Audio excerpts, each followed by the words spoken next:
Outfielder, number 6, Kenny Lofton.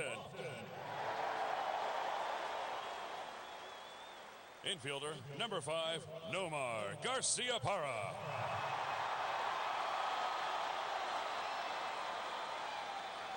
Infielder, number 3, Cesar Izturis.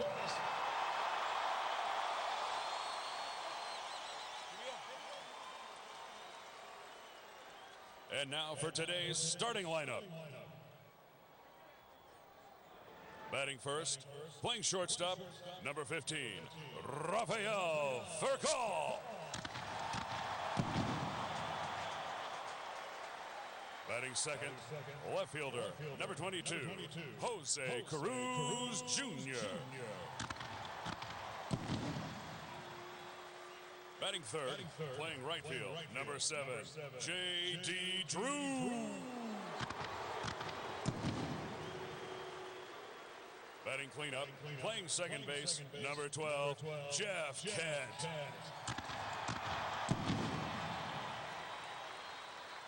Batting fifth, first baseman, number 8, Olmedo Sainz. Batting sixth, third baseman, number 14, Bill Miller. In the bullpen, batting seventh and catching, number 25, Sandy Alomar Jr. Batting eighth, center fielder, number 17, Jason Repko. In the bullpen, batting ninth and pitching, number 23, Derek Lowe. Ladies and gentlemen, your 2006 Los Angeles Dodgers.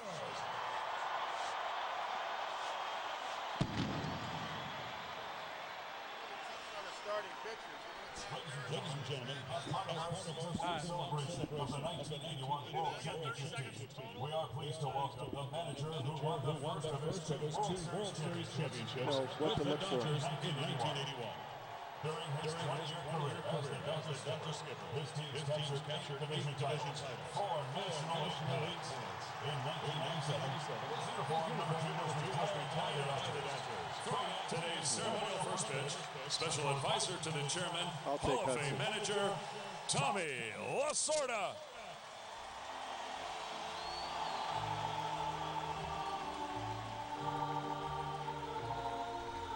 Catching for Tommy was 1981 World Series co-MVP, the big one, Ron Cey. Let's have a hand for both Tommy Lasorda and Ron Cey.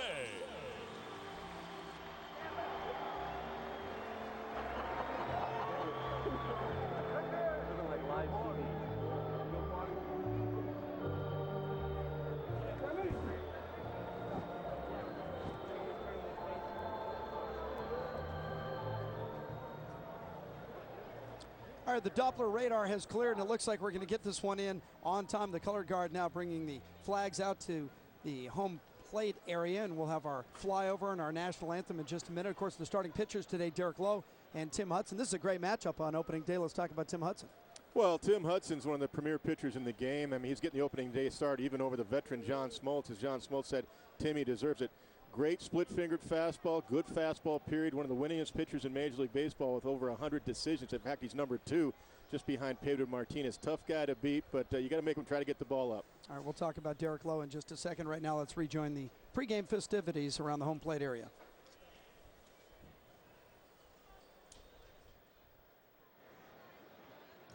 Ladies and gentlemen,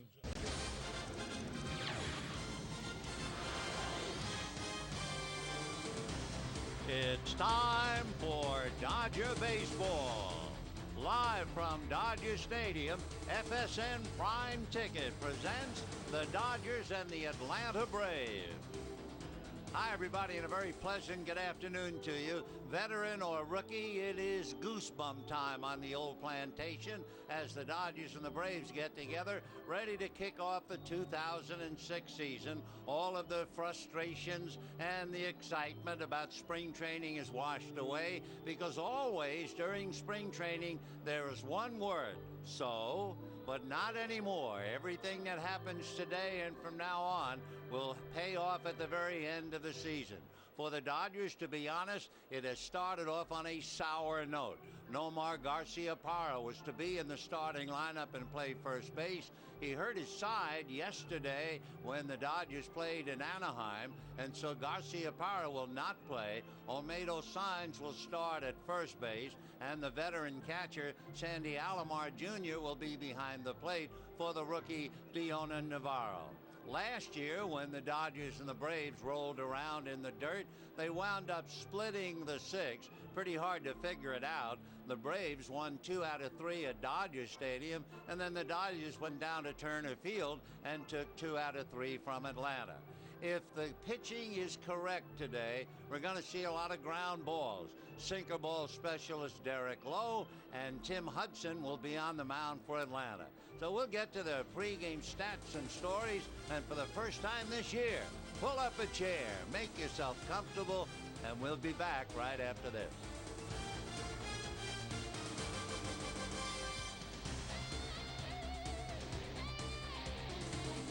Ever before, Southwest is taking low fares farther. By Nissan and your Nissan dealer, and by Southern California Dodge. You can take life as it comes, or you can grab life by the horns. Dodge. Hi once again, everybody, and a very pleasant good afternoon to you wherever you may be. It started out unpleasant. It's as if the sun lost its way to the ballpark. However, it is starting to break through. We actually have a bright sky, and the Dodgers are ready to take the field, and we're ready to start off with Game 1 of the 2006 season. As you can well imagine, on opening day, a lot of pregame festivities, a lot of emotion always attached.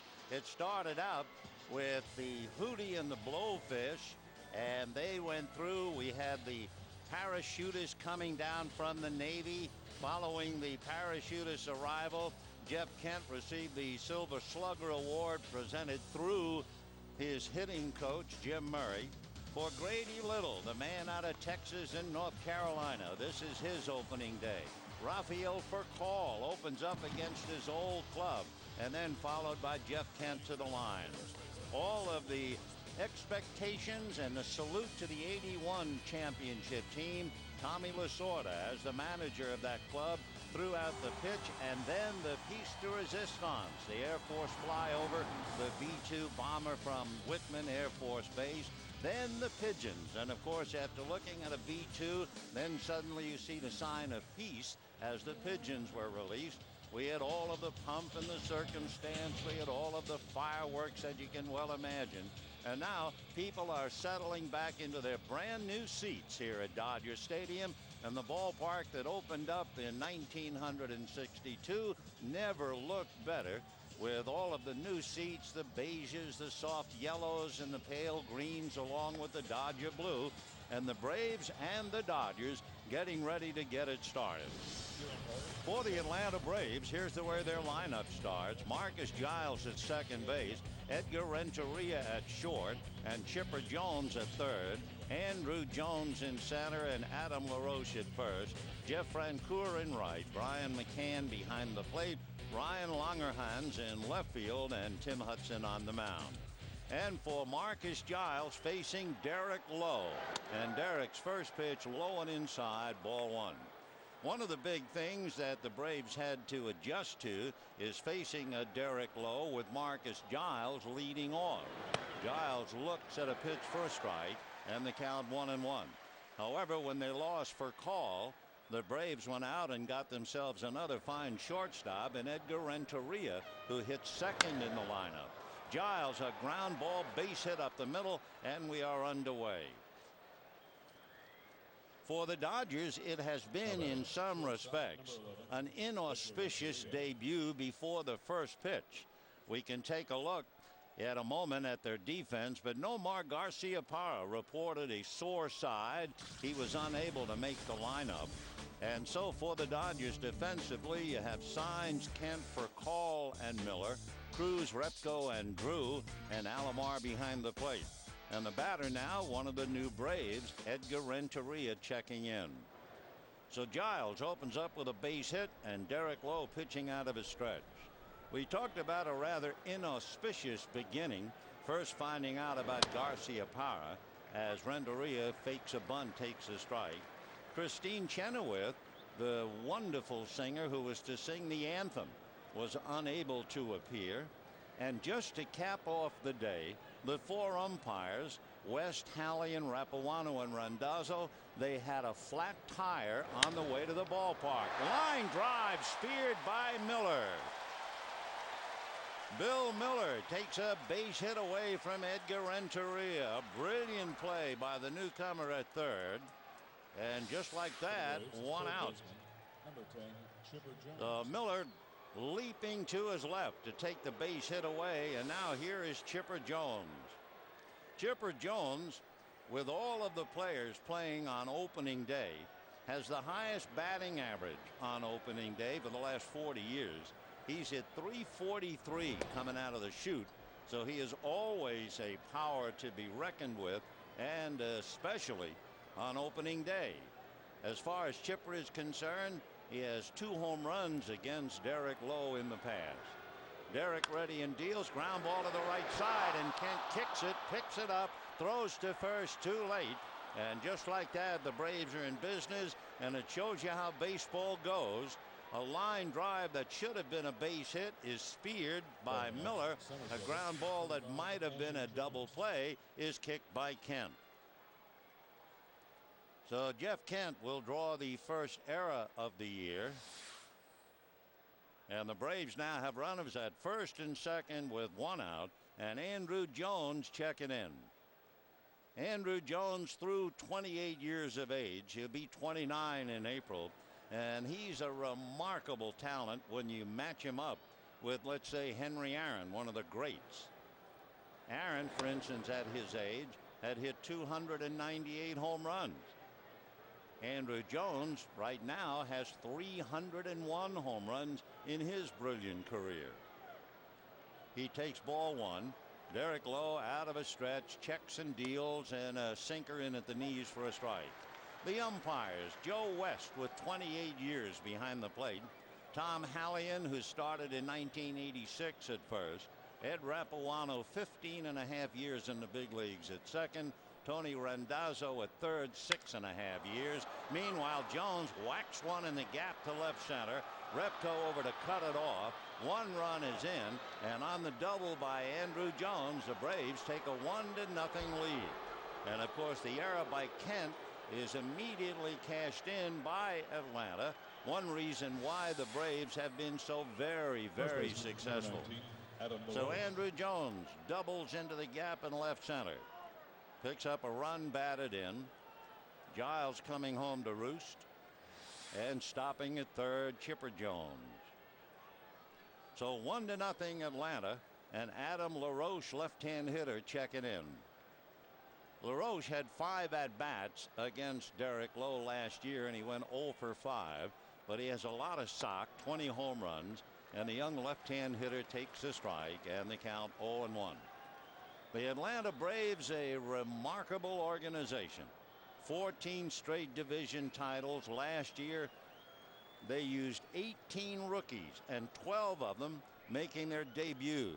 As Francoeur waits behind LaRoche, they were some of the young ones. Bobby Cox has won 2,092 games. His winning percentage is third. Joe McCarthy at .615. John McGraw, .586, and then Bobby. And it's an interesting thing with Bobby Cox and Grady Little. Tell you in a moment. The strike 2 pitch on the way. Low deals, and it's in the dirt. Grady Little began his first year today as a Dodger manager. He has a good winning percentage of .580. Little played for Atlanta skipper Bobby Cox in the minor leagues, then was a coach and a manager in the Braves organization. And Bobby Cox played for 5 years in the Dodger farm system. Now the 1-2 pitch is swung on. High drive into right field. Back goes Drew at the wall. It is gone. So a 3-run home run, and the Dodgers are rocked back on their heels as the Braves jump out to a 4-0 lead.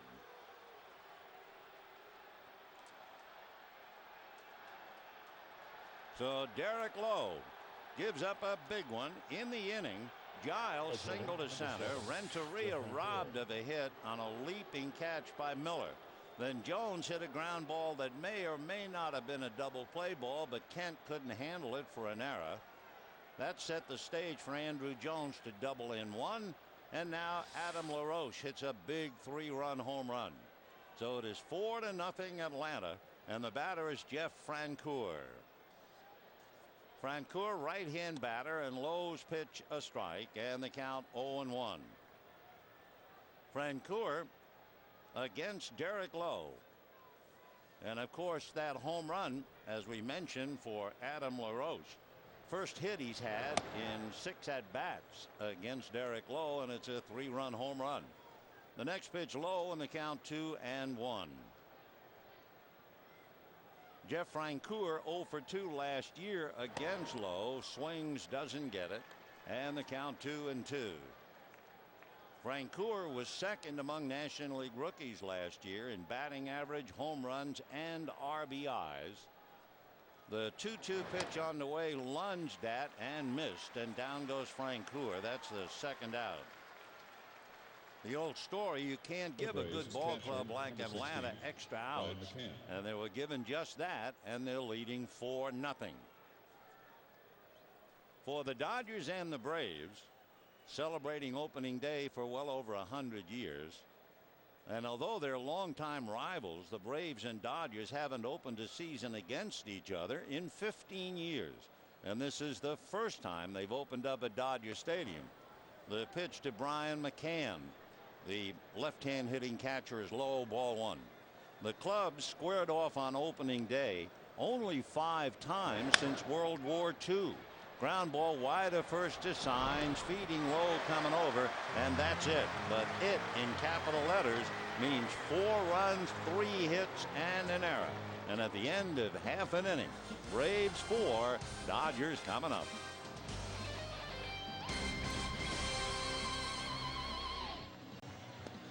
The Dodgers get their prime ticket punched here in the first inning, and the Braves jump out to a 4-0 lead, and the Dodgers now trying to recover against a pitcher who is unbeaten against them. Rafael Furcal will lead off at short. Jose Cruz Jr. in left and J.D. Drew in right. Jeff Kent, the leader of the Dodgers offensively last year, at second base. Olmedo Signs at first. Bill Miller will be at third. Sandy Alomar Jr. behind the plate, Jason Repko in center field, and Derek Lowe on the mound. And on the mound for the Braves, Tim Hudson. Hudson 6'1", 170, 30 years old, and the first pitch for call is low, ball 1. Hudson last year not only wound up 14-8, but he was unbeaten against the Dodgers. The 1-0 pitch is taken for a strike. His career 4-0, and his team is 5-0 against the Dodgers. His career earned run average is 2.4 against the Dodgers. So he is really troubled. The 1-1 sinker baller deals low, ball 2, and the count 2-1. So Tim Hudson working on Rafael Furcal, the former Brave, and then you have Cruz and Drew. Rafael a switch hitter, as does Jose Cruz. Hudson working from the first base side of the rubber, and the slender right-handed delivers a high bouncer in the hole, plugged up by Giles, who throws it in the dirt, backhanded and got away from Adam LaRoche. So a tough play for Giles. He went out on the grass, and he was going away from his play towards the foul line, tried to twist his body, couldn't get much of a throw. It was in the dirt, and LaRoche tried to backhand it and couldn't do it. So Furcal is aboard. It'll be an error, and the batter now, Jose Cruz Jr. So each second baseman, Jeff Kent and now Marcus Giles, committing errors. The Braves cashed in on Kent. We'll see what the Dodgers can do on Giles. Jose Cruz, with 18 home runs last year, checks in. Hudson out of a stretch. Tim at the belt. Ready and deals, and Cruz takes a look at a strike, and the count 0-1. Cruz last year had a very tough time against Tim Hudson. He was 3 for 31. He had less than 100, although he did hit a home run against Hudson. Tim out of a stretch, a look over at first. For Call, a short lead, and the next one to Cruz in the dirt. That gets away from McCann, and down to second base goes For Call. So we'll wait and see the call. Will it be wild pitch? And we assume it is. McCann turned the glove properly, tried to push the ball out in front of the plate, but it got away. So we will assume, in watching his efforts, that it'll be a wild pitch. So Cruz up there on a 1-ball, 1-strike count, as Hudson, who is basically a ground ball pitcher, looks in to get a sign. It is a wild pitch. Now the 1-1 pitch to Cruz is taken low, ball 2.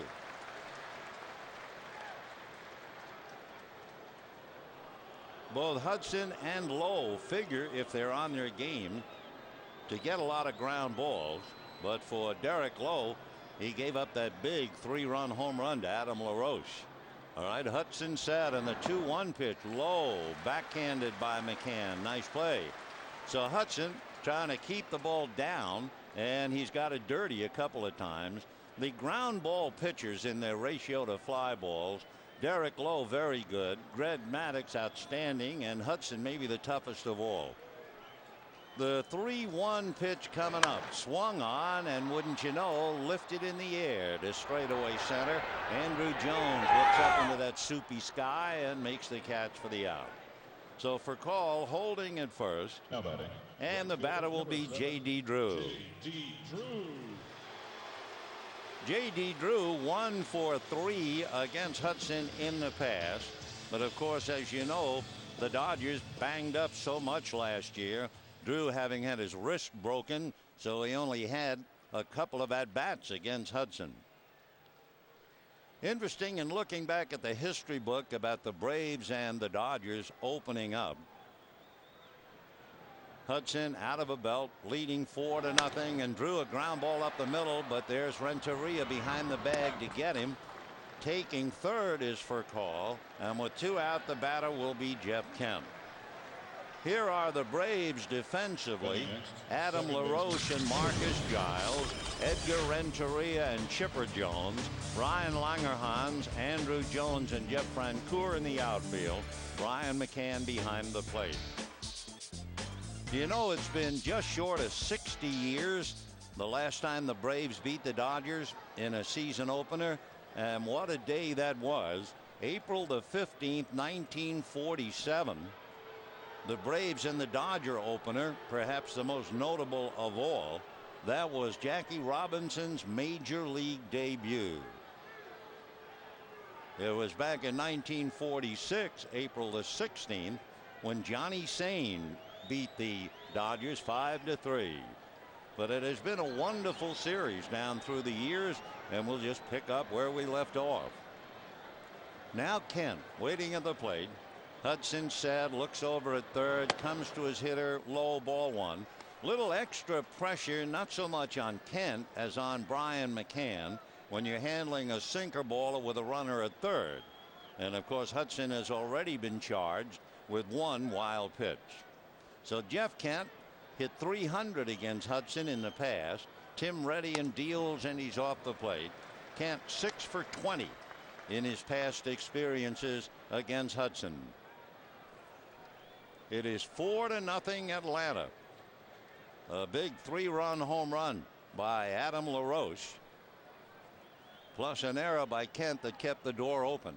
2-0 pitch to Jeff, swung on and grounded foul, and the count 2-1. Despite the inclement weather, despite the fact it rained in and around the area, a nice crowd, although not a sellout to the eye, but I'm sure all the tickets were sold. A Georgia boy on the mound for the Braves. Tim Hudson was born in Columbus. So the right-hander out of a stretch, looks over at For Call, and the 2-1 pitch to Kent inside. He started to go after it and held up. So Hudson goes 3-1, pitching carefully to Kent. On deck, Olmedo signs.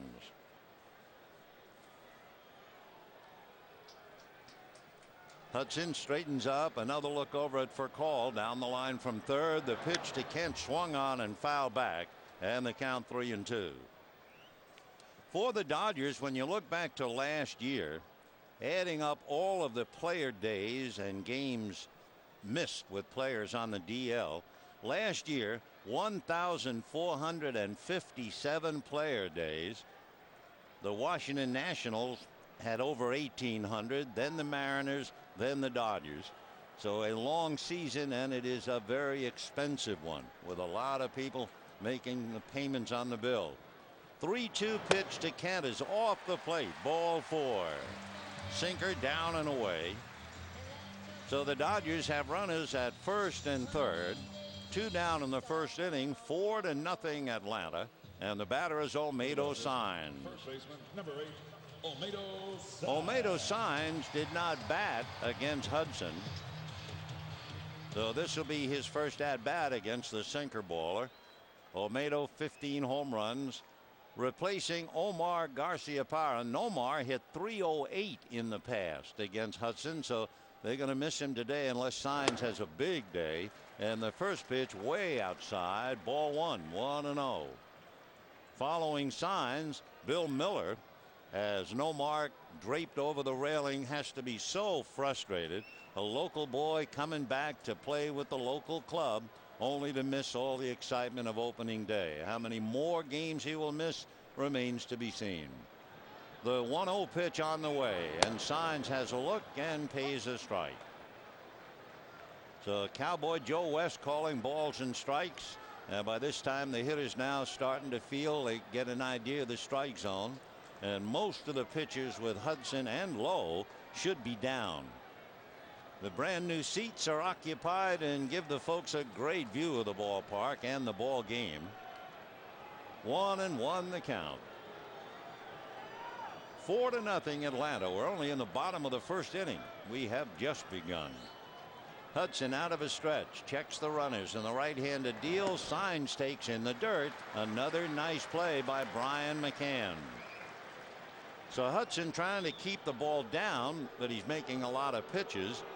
In the first inning, Lowe made 20, and this pitch that Hudson is going to make will be his 20th pitch. Hudson's winning percentage is behind Pedro Martinez. That's how successful he has been. The 2-1 pitch to Signs, a sinker for a strike. Pedro Martinez has a winning percentage of .700. Hudson's right back of him, .688. And then Randy Johnson, Andy Pettit, followed by Mike Messina. So you're looking at one of the top pitchers in the league. Rafael Furcal at third. Over at first, Jeff Kent, 2 down. So the deuces are wild for the first time this year. Hudson at the belt. Tim ready, and here he comes, and it's swung on and missed, and down goes Signs and the Dodgers. No runs, no hits, an error, and 2 left. And at the end of an inning, 4-0 Georgia. We start the second inning with the Braves leading the Dodgers 4-0. The big blow, a 3-run home run by Adam LaRoche. One of the more disquieting things about Derek Lowe, he tied the National League lead with 35 starts last year, but he is billed as a sinker ball pitcher, and he's pitching in a pitcher's ballpark. And yet he allowed 28 home runs last year. Derek working now, second time around, a chopper at first to Signs, and the ball hit by Langerhans just did stay fair, and Signs brings it to the bag for the out. So Ryan didn't hang around very long. 1 pitch, 1 out, and Tim Hudson coming up. If you joined us a little late, Marcus Giles single to center. Renteria hit a bullet, and a great leaping stab by Miller to take a hit away from him. Then a ground ball that might have been a double play, we'll never know, and in his haste to get it and start the DP, Kent kicked it for an error. Andrew Jones, a long single to the gap in left center to drive in Giles, and then Adam LaRoche hit a 3-run home run. Tim Hudson takes a strike, and the count 0-1. Last year with Atlanta, he had 9 hits, including 2 doubles and a triple. And the count on Tim, 1 ball and 1 strike. Dodgers and Braves in the first one. The 1-1 pitch is swung on and missed. 1-2. The lights have been on since before the start of the game. What breeze we do have barely stirring the flags in center field. It's almost breathless here, but the next pitch of the plate is low, and the count 2-2 to Hudson with 1 out in the second inning. The one team to give the Braves a really bad time last year might surprise you, the San Diego Padres. The pitch is low. The Padres beat the Braves 5 out of 6 times, but the Braves still managed to squeak by Philadelphia and win the division by 2 games. 3-2 pitch, ground ball back a third, backhanded by Miller. Long throw on the money for the out. So Bill Miller comes up with a second fine play at third base. He had to go to his right, and by the time he settled down, he was just 2 feet from the foul line. Hudson jogging down the line. So 2 fine plays by Bill Miller. The Dodgers were a little worried for the moment yesterday when Miller was hit on the foot by a pitch against the Angels, but he's obviously okay. Now the leadoff man, Marcus Giles, who led off and did his job properly, had a base hit and eventually came around to score a run. 0-1 the count to Marcus. Back comes low, misses, and then just does slide it in, and the count 0-2. So no balls and 2 strikes to Marcus Giles, the younger brother of Brian Giles, and the strike 2 pitch, ground ball to the hole and through. So an 0-2 sinker, and Marcus still gets a base hit into left field. So they might miss for call leading off, but Giles certainly doing his job today, 2 for 2. And the batter now, the always dangerous Edgar Renteria. So Renteria, the boy from Barranquilla in Colombia. And what a fine player he is. Renteria, right-hand batter, takes a strike in the count 0-1. Renteria has over 9 years in the big leagues, and he'll be 31 in August. Came up with Florida, then with St. Louis, and with Boston, a chopper foul. He had some big years with the championship Florida team, and from 1999 through 04 he was with St. Louis, and in 02 he hit .305. In 03 for the Cardinals he hit .330. So he had the credentials to play in 2 World Series, and he's won 1 and lost 1. Win with the Marlins, lose with the Cards. Low turns, throws to first. For the Atlanta Braves, one of the amazing things they have been able to do is to rebuild and win at the same time. For those of us who remember, they remind you of the Yankees about, well, from 1950 and through.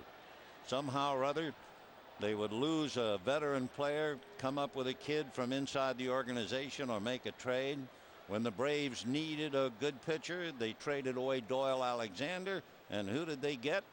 John Smoltz. And the Dodgers have seen plenty of Smoltz, and they're going to see him again tomorrow. The pitch is strike 3 at the plate to Renteria. No runs, 1 hit, a man left. A sigh heaved by Lowe, but it's 4-0 Atlanta. Bottom of the second inning, 4-0 in favor of the Atlanta Braves as Derek Lowe huddles with pitching coach Rick Honeycutt. Meanwhile, Tim Hudson into the windup, and the pitch to Bill Miller, and that's in there for a strike, and the count 0-1. Oh, well, now it's only the first game, honey, and it's only the second inning. So we don't. What is that line, Tom Hanks? There's no crying in baseball. A chopper to the hole at short, backhanded by Renteria. The off-balance throw in time to take care of Miller. So 1 away here in the second inning as Miller rolls out, and the batter will be Sandy Alomar Jr. Alomar, a 6-time All-Star, and beginning his 19th big league season. So Alomar, last year with Texas, used sparingly, hit in the 270s. Right-hand batter takes a look at ball 1. Grady Little was saying that he would like Alomar to catch around 20 to 25% of the games to rest Dioner Navarro on those occasions. The next one is fouled away. And although it is not a lock, it could very well be that Alomar would be the catcher for Odalis Perez. 4 runs, 4 hits for the Braves. No runs, no hits for the Dodgers. Each side with an error. Tim Hudson delivers and Alomar slaps it on the ground to Giles. And that will be that. 2 down. So Hudson now trying to keep the ball on the ground. He's allowed 1 fly ball. And Jason Repko will be coming up.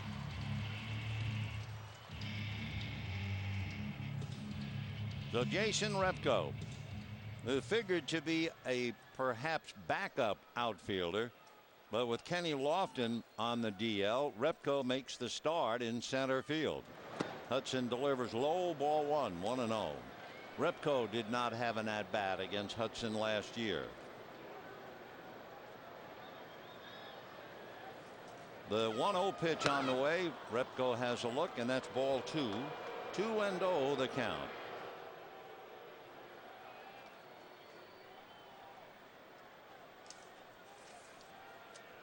Now Repko backs out. There's a beach ball. Oh, of course, it wouldn't be an official game without a beach ball showing up. And it lands on the grass in left center field. 2-0 the count to Jason Repko with 2 down, second inning, 4-0 Atlanta. Nomar Garciaparra and Brett Tomko visiting in the Dodger dugout. And Repko fouls one off to the right, out of play. So Jason trying to help the Dodgers come back. But when you look at Hudson, 5-0 as far as the Braves are concerned when he pitches against the Dodgers, and he personally 4-0 and leading 4-0. 2-1 pitch is lined to left field, but Ryan Langerhans is right there to handle it. So the Dodgers are gone in order. And at the end of 2, it's the Braves 4 and the Dodgers nothing. 4-0 Atlanta as we go to the 3rd inning, and on television we start atop this magnificent ballpark looking at all of the colored seats that have been put in this year for the first time, and eventually we get to what would make you think of the Hollywood Bowl. Those seats just beyond the Dodger dugout and with tables, and you can sit there and enjoy the ball game, have something to eat and refresh yourself. And you're as close as you can get. Magnificent seats in a great ballpark that opened up in 1962. Chipper Jones, Andrew Jones, and Adam LaRoche in that order. And Derek Lowe, who was battered in the first inning when he gave up 4, misses low and outside, ball 1, 1-0. Jeff Kent committing an error that appeared to open the door. And then Adam LaRoche hit the 3-run dinger. The next pitch, an attempt to get the outside corner, but he misses. And so 2-0 the count. Chipper Jones would be the first guy to tell you we should have opened on the East Coast. But in this day and age, the Braves find themselves here as Chipper swings, doesn't get it. So the Atlanta Braves not only open here at Dodger Stadium. On Thursday, an open day for the Dodgers, a travel day. They'll go east, but the Braves will go north and play in San Francisco for the Giants opening day. An afternoon game Thursday after a scheduled night game Wednesday night with the Dodgers. Of course, for Bobby Cox, 21 years as a big league skipper. He's been through it all. Chipper holds up and takes a pitch away, ball 4. So Jones draws a walk. And now the other Jones boy coming up. The crowd's milling around. It'll be interesting to see what the count will be for today, but we do know it was a sellout crowd, although quite a few folks, I'm sure, discovered about the weather. Andrew Jones, who hit 51 home runs last year, a constant threat, and never more so than when he's playing against the Dodgers. And Andrew takes a strike, 0-1. He had 6 hits against the Dodgers last year in 6 games. 5 of the 6 hits were home runs. Now the strike 1 pitch coming up. and Andrew fouls it off, and the count 0-2. The kid from Curacao. So Andrew Jones waiting at the plate. Remember how he captured the nation's attendance in the World Series back in 1996 when he had 2 home runs and 8 hits against the Yankees. Fouls a pitch away. There's a kid in 1996. He was 19 years old, and in the World Series all he did was hit 400.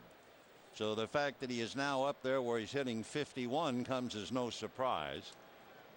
A remarkable player, 6'1", 210, and he'll be 29 the end of the month. 0-2 to Andrew Jones, and here comes Derek with a slider whacked to left. Going back is Cruz, and he makes a great backhand catch for the out. And back to first base goes Chipper Jones.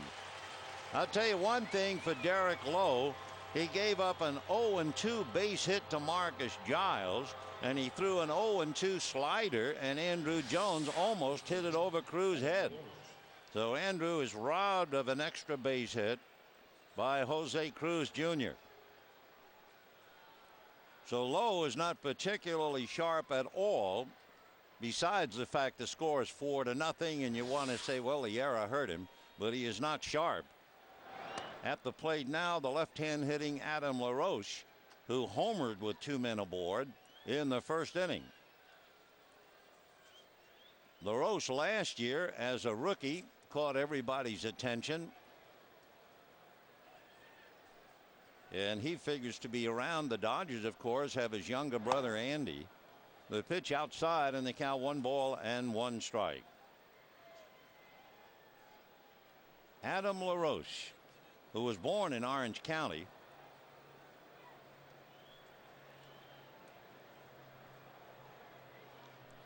One on, one out, 4-0 Atlanta. We're in the third inning, and Derek Lowe misses away. 2 balls and 1 strike. Lowe made 20 pitches in the first inning, cut it down to 14 in the second inning. This being his second opening day start. Hard ground ball to short for call to Kent. Over to Signs for the double play. So the big play in the inning, Cruz able to run down that drive in left field, and at the end of 2.5, 4-0 Atlanta. 4-0 Braves. A little guy taking in the ball game with the crowd. Don't forget, the Dodgers want you to take in the ball game. Buy 2 tickets, get 2 free ticket package. 2 season seats in select areas of the Lowe's Reserve. If you buy those, you get 2 more free. 4 season tickets for all Dodger home games at half the price. Call 1-866-DODGERS or visit Dodgers.com. Derek Lowe starting things off in the third inning. Swings, chops one up the middle. To his left as Renteria does a full turn and throws to first for the out. So 1 away in the third, and Rafael Furcal coming up. Furcal opened up with the ground ball that was fielded by Marcus Giles way out on the grass, and then his off-balance throw was in the dirt for an error. Well, so far the weather has stayed away. It is not a Chamber of Commerce day by any means, but here we are in the bottom of the third. 4-0 in favor of Atlanta, which kind of followed the pattern of last year. Hudson deals, and it's low, ball 1. The Dodgers and Braves split 6 games last year. The Braves won 2 out of 3 here, and the Dodgers won 2 out of 3 in Atlanta to confound the so-called home team advantage. Furcal takes in the dirt, had to skip rope, and the count 2-0. Rafael 0 for 1, and waiting his turn on deck, Jose Cruz. Now the 2-0 pitch on the way, and that's taken for a strike. Introducing the Dodger coaches on the lines, old friend Mariano Duncan, who had a 12-year career as a player, played here from 87 through 89. Mariano coaching at first. Furcal fouls it away. And over at third, guaranteed to give you a humorous quote, and he'll be giving them to you. A veteran of 25 years in the big leagues, Rich Donnelly, and his first year as a Dodger coach. 2-2 pitch, and that's taken in the dirt. So for Call, who was such a valuable leadoff man for Atlanta, and the Dodgers hoping he'll provide them the same lift. And here he is working on a full count. Edgar Renteria hitting number 2 behind Giles now, as for Call fouls it off 3-2. Meanwhile, in the Stadium Club, the good folks enjoying themselves, having a little something to eat and drink and taking in the ball game. It is an experience. Here's the 3-2 pitch, and for Call takes ball 4. So the leadoff men have gotten aboard. Marcus Giles has a single and reached again with a base hit. For Call reached on an error and now on a walk. And the batter will be Jose Cruz Jr., the switch hitter, batting left-handed. Although if you had your druthers with Cruz, in watching him, he is far more of an aggressive and better hitter right-handed. Hudson set at the belt, comes to the plate. Jose has a look and it's low. Ball 1, 1-0. A chip off the old block. Jose Cruz. Waiting his turn on deck, J.D. Drew.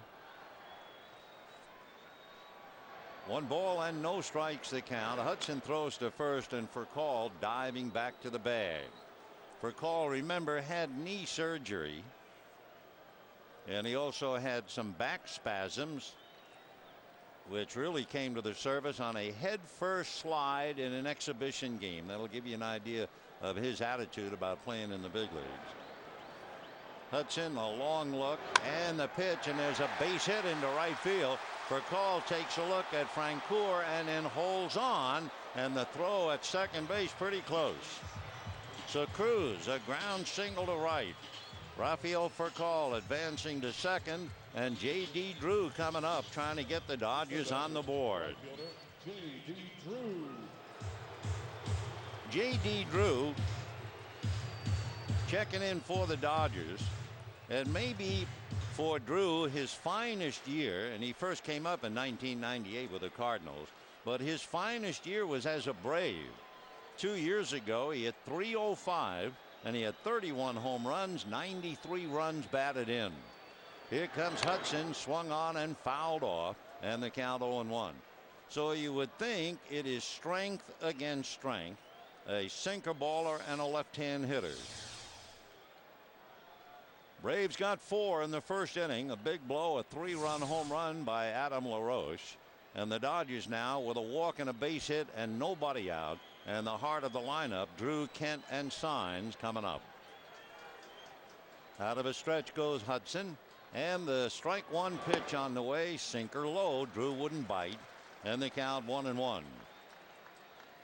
So the old story, make him get the ball up. And of course Hudson keeping it tantalizingly so around the knees, and then the bottom drops out of it. You get a lot of ground balls. Right hand already in the 1-1 pitch to J.D. Drew. Tim Hudson delivers, ground ball to first. The play will be at second for 1. The return to first not nearly in time. So for Call, rounding third and holding. Drew is aboard on a 3-6 force play. And the Dodgers now first and third, 1 out, and Jeff Kent the batter. Second baseman Jeff Kent. Jeff Kent drew a walk in the first inning. 4-0 Atlanta, bottom of the third.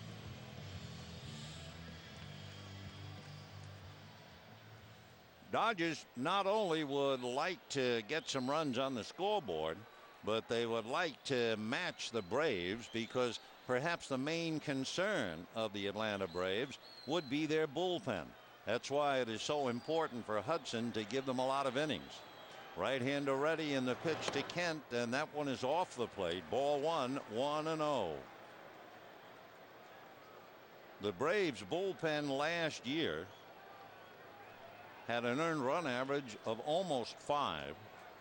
And as far as the percentage of saves, they were 15th out of 16. So they really struggled. The 1-0 pitch to Jeff Kent is taken outside and high. Ball 2.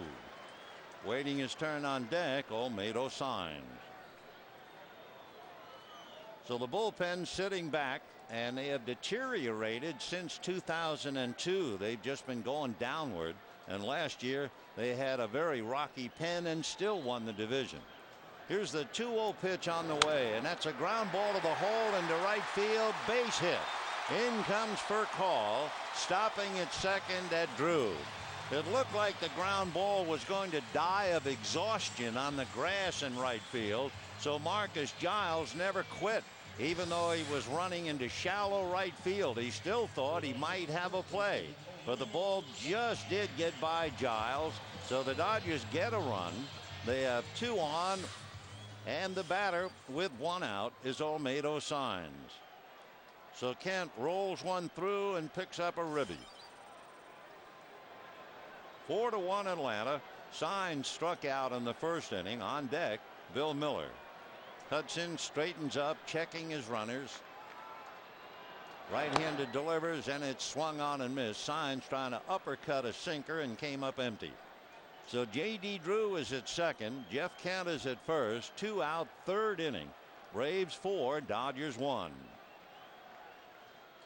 Signs playing for the injured Nomar Garciaparra, and now up there in a big spot. Hudson set, checks the runners. Now comes back 0-1, and Signs hacks at it and doesn't get it. The pitch down and off the plate, and the count 0-2. So in the inning for call walk, Cruz single to right. Drew hit into a force play with Furcal taking third. Kent rolled one into right field for a base hit. Drew taking second. 0-2 to Olmedo signs. 4-1 Atlanta. Hudson delivers a sinker just off the plate and low. 1-2 the count. You get the feeling if Hudson gets a pitch above the belt, he has really made a mistake. Tim staring in. He's had Brian McMahon in the dirt in the first 3 innings. And the 1-2 pitch to Olmedo signs. Right-handed deals, and he works inside and misses. So after working away and sinkers down, that was a pitcher's pitch. It was all set up for that, and he just missed inside. So all of a sudden, Tim Hudson has made 50 pitches with 2 out here in the 3rd inning. That's 50 total, of course. Signs waiting, deuces wild, 2 balls, 2 strikes, 2 out, 2 on. Hudson at the belt. The pitch to Signs is swung on and missed. He strikes out a second time. The Dodgers get 1 and leave 2. And at the end of 3, Braves 4, Dodgers 1.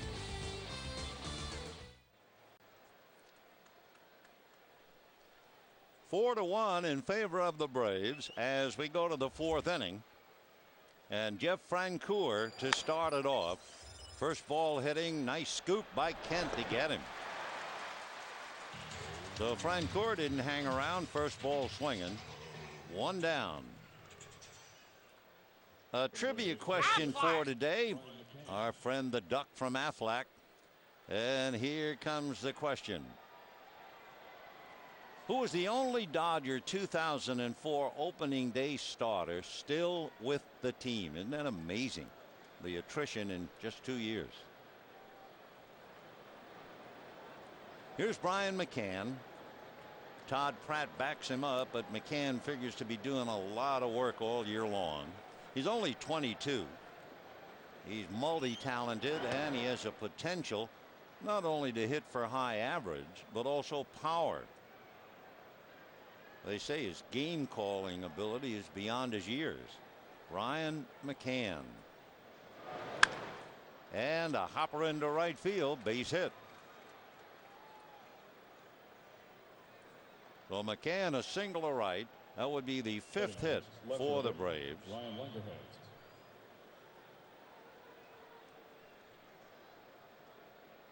Ryan Longerhan's coming up, grounded out in the 2nd inning, 0 for 1.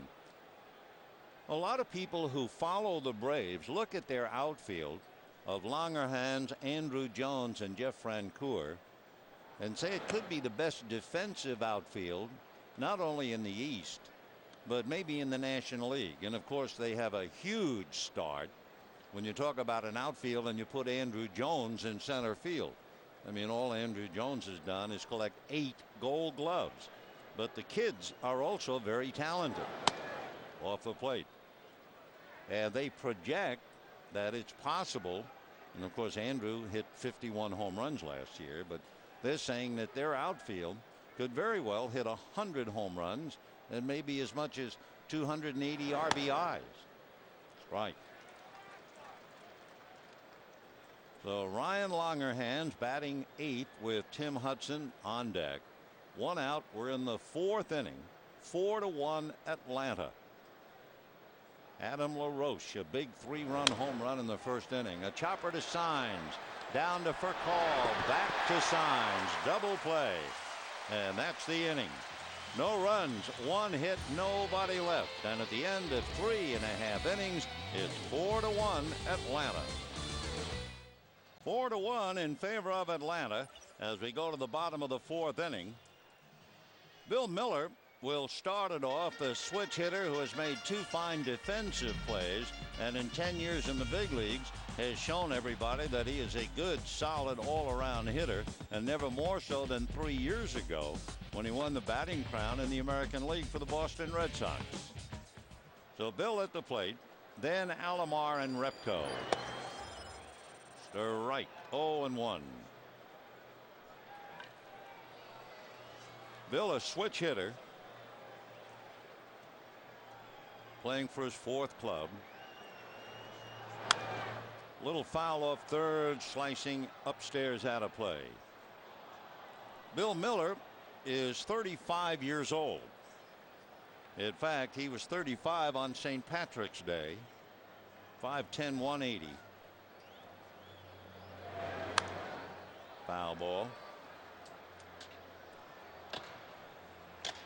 For the Dodgers, a calculated gamble, and I think anyone following the ball club is well aware of what Ned Colletti has done in trying to change a team that had lost 91 games last year. He went out to get proven ability, but at the same time aged. And so the question is, can the older players like a Miller at 35 and a Lofton at 38, etc., can they dodge injury, play reasonably well until the kids are ready? And of course, the Dodgers shaken to the roots. They've already had Lofton with leg cramps, and now Nomar Garciaparra out of the blue. But Ned Colletti, who is such a good guy and a baseball realist, he's been in the business for 25 years, so he knows the ups and the downs, and he knows it's a gamble, and he's hoping it'll work. Can't control the weather, although we are apparently going to make it this afternoon. And you certainly can't afford to avoid injuries by your own design. They just pop up out of nowhere. 2-2. Fouled away. Garciaparra at least hurt his side swinging at a pitch yesterday. I remember a pitcher who pulled the same area of his body, rib side, putting on some cowboy boots, and was out for weeks. Brian McCann doing a good job handling all those sinkers. 3-2 the count to Miller, trying to get himself aboard. The Dodgers have gotten the leadoff man aboard in the 1st and in the 3rd, and scored in the 3rd. So Miller hacking away, and it's still 3-2. Miller last year for Boston had over 500 at bats and struck out 70 times. 3-2. And he holds up for ball 4. So the leadoff man has now gotten aboard in 3 out of the 4 innings. And the batter will be Sandy Alomar Jr. Remember the Aflac trivia question? Who was the only Dodger who was the 2004 opening day starter still with the team? Yes, Cesar Izturis, who of course could not make it to start this year. However, he is making a remarkable recovery. Little nubber down to get it is Hudson to make the play. So Alomar a squibber. If nothing else, it moves Miller to second base. One out. Center fielder Jason Repko with Derek Lowe to follow. 4 runs, 5 hits, 1 error for the Braves. 1 run, 2 hits, 1 error for the Dodgers. And the big blow, a 3-run home run by Adam LaRoche back in the first inning.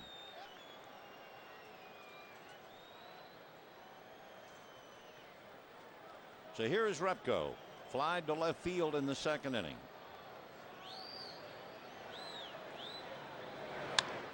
Fouled away. 0-1.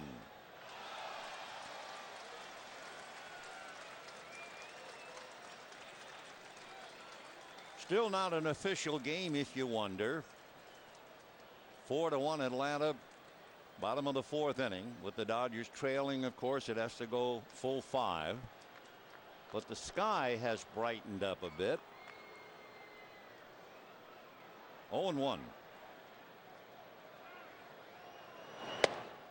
Laid off the sinker.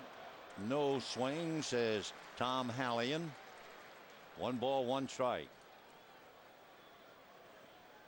The infield is swung around towards third. Huge gap on the right side of the infield because Giles fills up the middle. And LaRoche can't go too far from the bag. Off the plate. And I'm sure Repko is thinking, if he continues to stay away, but if he throws me a strike on the outside part of the plate, I've got a shot at right field. Remember, Kent had a base hit to right field in the 3rd inning. 2-1. Now he comes in. So after pitching him away, he gets the inside corner. 2-2 the count. So Tim Hudson, a proven winner, and the kids are here, bless them, having a good time on opening day. 2-2. Down and away. Boy, he throws tantalizing stuff. Just off the corner, just below the knees, then tries to set you up and come back inside. So he's gone 3-2 to Repko.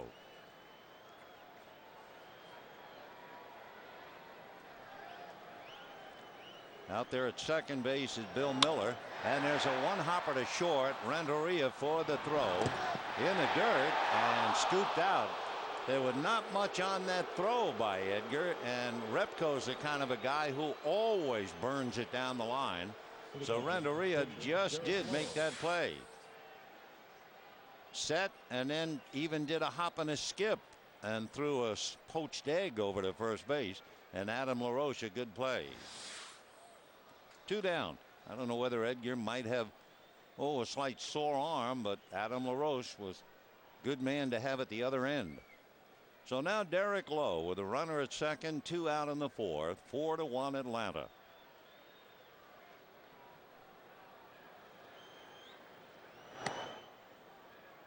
Right. Now just thinking, that throw by Edgar Renteria is a long way from Rafael Furcal and the gun he had at shortstop. And he is now brought over to the Dodgers. 0-1. 0-2 to Derek. Waiting his turn on deck.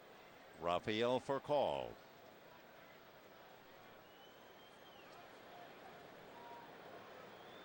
Interesting and to watch and compare them, at least in the series. And strike 3 called. So that'll do it. No runs, no hits, a leadoff walk, but nothing else. And at the end of 4, it's 4-1 Atlanta. We're heading to the 5th inning, 4-1 in favor of Atlanta on this opening day. A reminder, the same 2 clubs tomorrow night and Wednesday night. Tomorrow night, Brad Penny will go against John Smoltz. Plenty of seats Hope you'll take advantage and come out and see the big boy from Oklahoma. Then Wednesday night, Odalis Perez is due to go against Horacio Ramirez. Line drive, base hit by Hudson. So maybe kind of a human careless pitch for Derek Lowe. You know, here comes a pitcher. I'll just get a ball up there for a strike. And as a sinker ball pitcher, that was far from a sinker. In trying to remember it, I thought that pitch was up with nothing on it. So almost a BP pitch. And Hudson says, thank you very much. So here's Marcus Giles with the bunt. Who's going to cover first? It'll be Kent. And the sacrifice moving Hudson along. I don't know if we have that pitch to Hudson or not. It would be interesting if we could to go back to the files, because the first pitch leading off an inning against a pitcher hitting. Take a look at it. See where it is.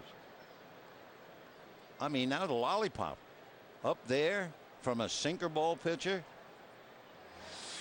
Base hit. And Hudson, who hit 138 but did have 9 hits last year, he certainly jumped on that pitch, and now he's in scoring position. And here is Edgar Renteria. Renteria robbed of a hit. A leaping catch by Bill Miller in the first inning. And then last time up, struck out. One of the things that the Braves are certainly hoping is that Edgar Renteria will be a different player than he was last year defensively. I mean, Renteria last year made 30 errors, 3-0. That's a bunch for whatever reason. But he has always been a magnificent player. 1-2.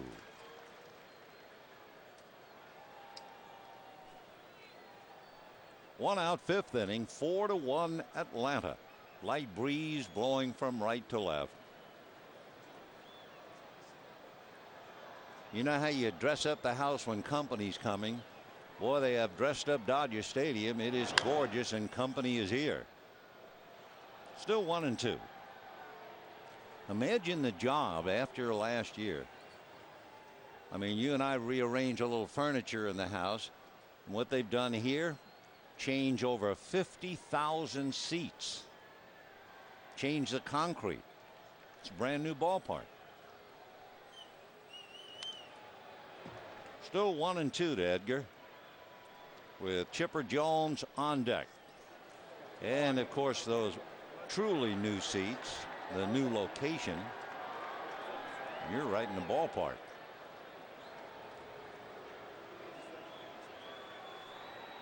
One and two, the count to Renteria. And hammered to left, a sinker that didn't do much. Good stop by Cruz. So holding at third is Hudson.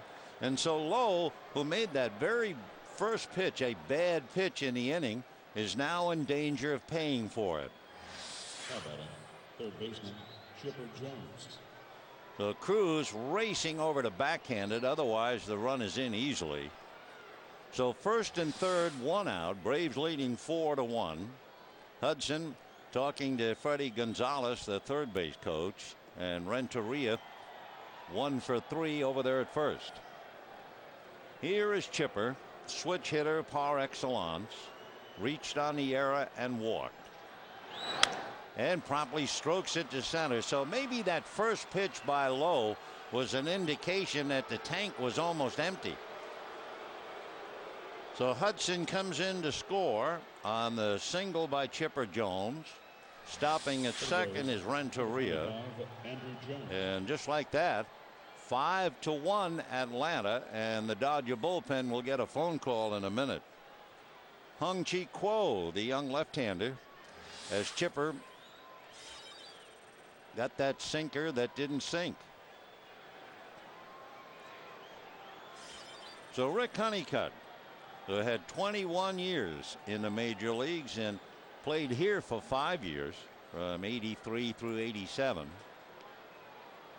Derek Lowe appears to be a very discouraged veteran right now. Gave up 4 in the first and has given up 1 so far here in the 5th. And Andrew Jones coming up.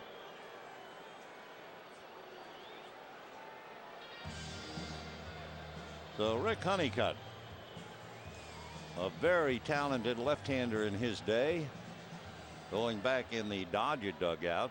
A new pitching coach for the Atlanta Braves. All those years Bobby Cox had Leo Mazzoni sitting next to him, rocking back and forth. There's a high fly ball to left field. Back goes Cruz. Away back. Forget it, boys. That first pitch to Tim Hudson has to be the tip-off, and this thing has just exploded. So 3 more in the bank as Andrew Jones, who had 6 hits against the Dodgers last year and 5 of them were home runs, hits a 3-run home run in the 5th to break it wide open, and the Braves lead the Dodgers 8-1.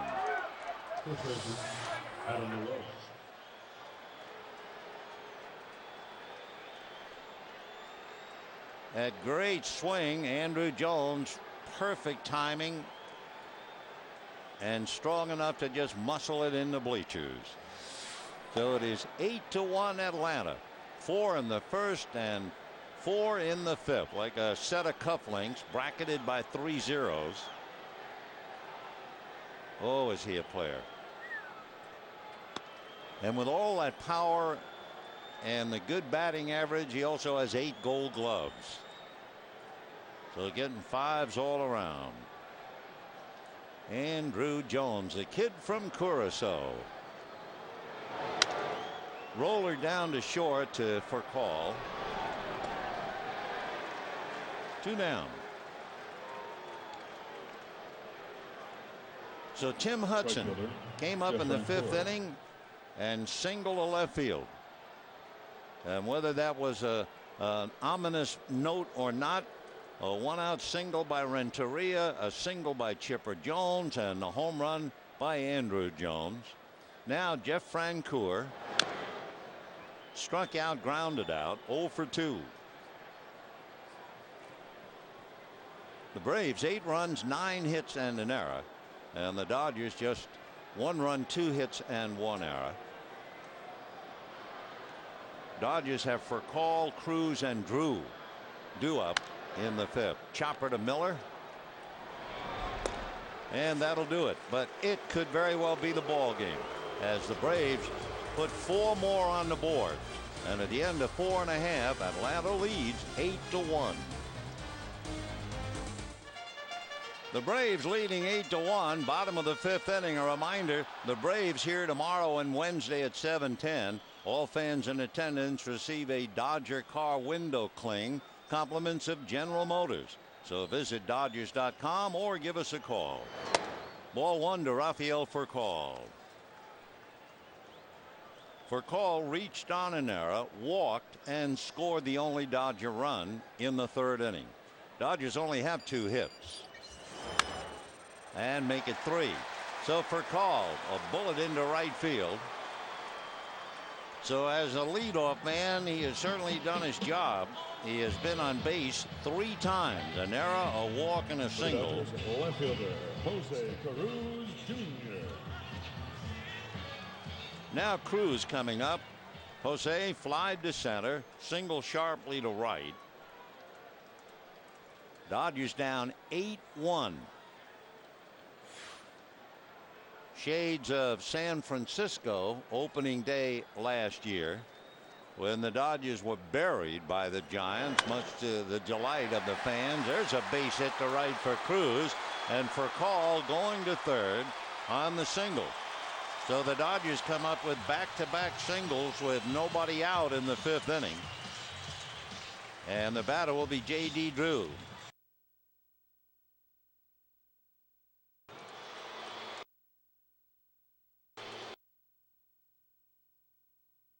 Up and were rattled around, and then it was the opener, and they went 12-2.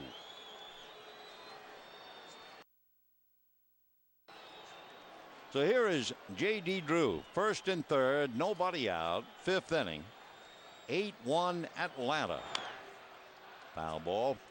Drew grounded to short, hit into a force play, 0 for 2.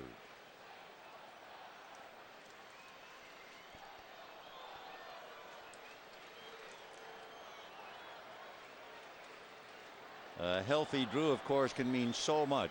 They talk about him being brittle, but actually, when you get hit by a pitch and have your wrist broken, that's not exactly being brittle. 1-1. Naturally, over Drew's career, he has had problems, injuries to get the nickname of being brittle, but certainly not a broken wrist hit by a pitch. 1 ball, 1 strike. Ball 2, 2-1.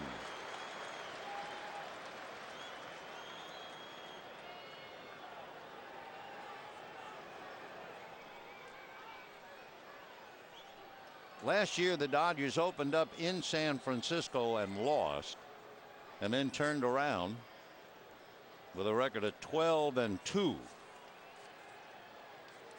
Now, glasses put on, the lights are on, the sun in and out.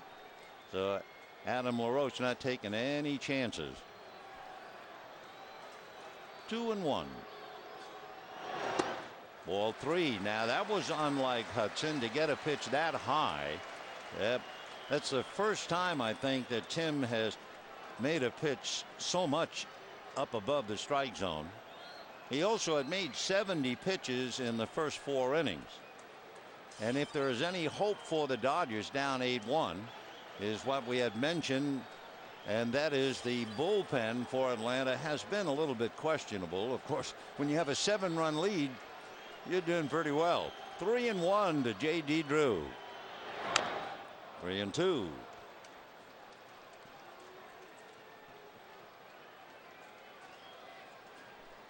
J.D. Drew, in his years in the big leagues, had 145 games with Atlanta, and twice he had 135 playing with St. Louis. 3-2. And that's hit off the glove of Hudson, charging Giles. Barehand throw, too late. Furcal scores, and the Dodgers have first and second and nobody out with Jeff Kent coming up. Boy, that was a great effort by Marcus Giles. The ball getting off Hudson's glove, and Giles refused to quit. Made the bare hand off balance throw to first and made it close. But Drew, left-handed, had the extra steps and beats the play. So now we get a glimpse of the former Dodger and Met. Another look at Giles's play. Roger McDowell, no longer Roger the Dodger. He spent 3.5 years with the Dodgers, and he spent 12 years in the big leagues. He pitched here from 91 into 94, and his lifetime was 70 and 70, and one of the better guys in the game, 45-year-old Roger McDowell, replacing the legend Leo Mazzoni. Leo Mazzoni left Atlanta to coach for his boyhood pal Sam Palazzo over in Baltimore, and Roger is now sitting in the chair. So okay, 2 on, nobody out, 3 straight hits for a run. Dodgers still have a long way to go. It's 8-2 Atlanta. Sinker too low, ball 1. Down in the bullpen, right-hander Lance Cormier begins to loosen up. So the Dodgers with 2 on, Cruz and Drew. Cormier in the pen, and Hudson ready. In the dirt, all the way to the backstop, and on the wild pitch, everybody moves up 90. And the Dodgers now have runners at second and third, and nobody out. Brian McCann couldn't come close to stopping that one. So the Dodgers with a long way to go in this game. Hudson last year made 29 starts and completed 2. So hope burns eternal here at Dodger Stadium. 8-2 Atlanta. Second and third, nobody out, and a 2-0 count to Jeff Kent. And a drive to left down the line in the corner. In comes Cruz. In comes Drew on a double by Kent. And the Dodgers fight their way back into the game. 8-4 Atlanta.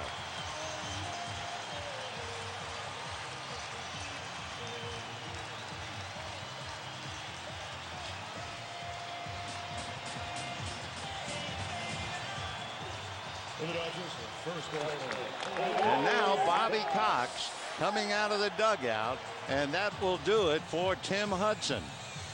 And so Hudson can't hold on to an 8-1 lead, and more importantly for his record, that double by Jeff Kent that drives in 2 takes him out of the game. And so Hudson, as a starting pitcher, cannot get a decision because he didn't go the required 5. So that's a tough one for Hudson to let get away. He was 14-9 last year, and the Dodgers chase him. It is Atlanta 8, Dodgers 4, and we'll be back. Dodger Baseball on FSN Prime Ticket is brought to you by Southwest Airlines. With more flights to more places than ever before, Southwest is taking low fares farther. By Aflac, ask about it at work. And by Lexus and their passionate pursuit of perfection. 8-4 in favor of Atlanta. A 3-run inning for the Dodgers here in the 5th. And Cormier greeted by a foul ball off the bat of Olmedo Saenz. So Jeff Kent knocked in 2. Lance Cormier from Lafayette, Louisiana. Cajun country. Cormier went to the University of Alabama and first came up with Arizona. Last year was 7-3. As we mentioned very early in the game, the Braves bullpen, which struggled mightily all last year, is still questionable this year. And so when Hudson couldn't hold an 8-1 lead, well, that will furrow the brow of Bobby Cox.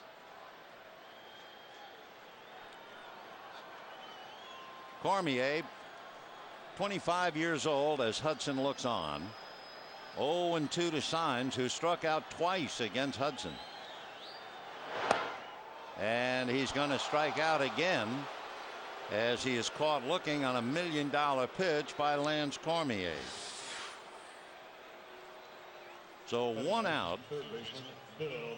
Pitch just stayed on that inside part of the plate, and Bill Miller will be the hitter.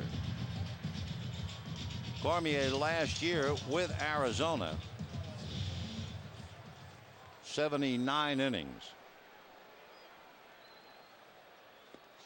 And that's ball 1, 1-0. The Braves made a deal to get Cormier and Oscar Villarreal. They sent catcher Johnny Estrada over to Arizona. 1-0. In the inning, Furcal singled to right. Cruz singled to right, sending Furcal to third.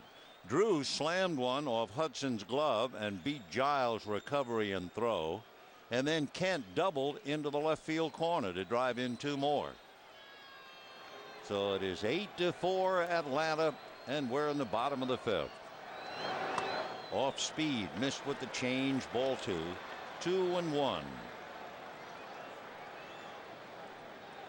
Miller has grounded to short and walked.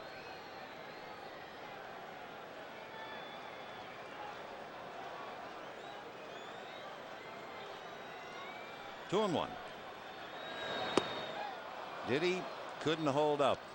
Breaking ball down, and it'll cost a strike, and the count 2-2.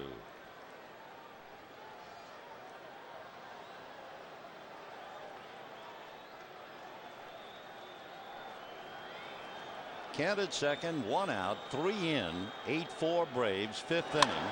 And there's one in the hole, base hit. They are going to wave Kent in. Here comes a good throw, cut off, and it is 8-5 Atlanta. as Miller delivers a base hit to left.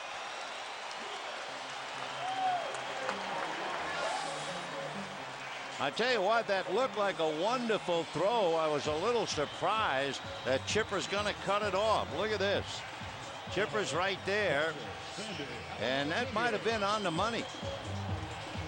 Kent certainly doesn't run that well, but I guess Chipper, realizing he did not want Miller to take the extra base, but that was a good, strong throw by Ryan Langerhans. So the Dodgers have come up with 4 to match the 4 the Braves scored in the top of the 5th inning. And it's now 8-5 Atlanta, and here is Sandy, grounded out twice. And hits a high fly ball, but playable to left field. Langerhans is there to make the catch for the second out. Didn't quite get all of it. So 2 down. And Jason Repko will be the batter. 8 runs, 9 hits for the Braves, 5 runs, 7 hits for the Dodgers. Heck, we're just warming up. It's the 5th inning.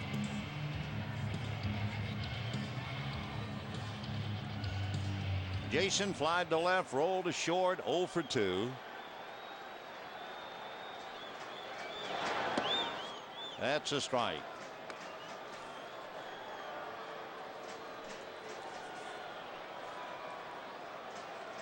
Repko 2 for 2 against Cormier last year. 1-1.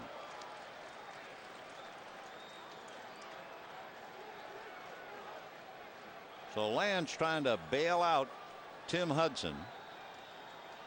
1 ball, 1 strike. Keeping an eye on Miller over there at first. Waiting his turn on deck now is Cody Ross. Ross would bat for Derek Lowe. And that's going to be a base hit. So the Dodgers are exploring the weak Atlanta bullpen.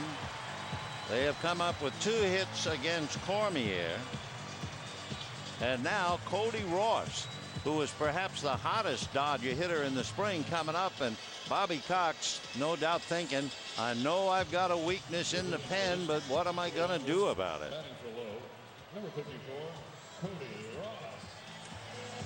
Mike Remlinger, a veteran left-hander, gets up in the bullpen, and Cody Ross checking in. Cody, among other things, had 4 home runs in the spring. And Ross was able to stick with the club when Kenny Lofton went on the DL. Ball 1.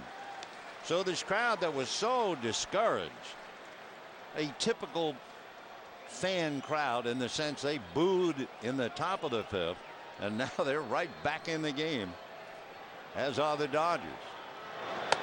Ball 2.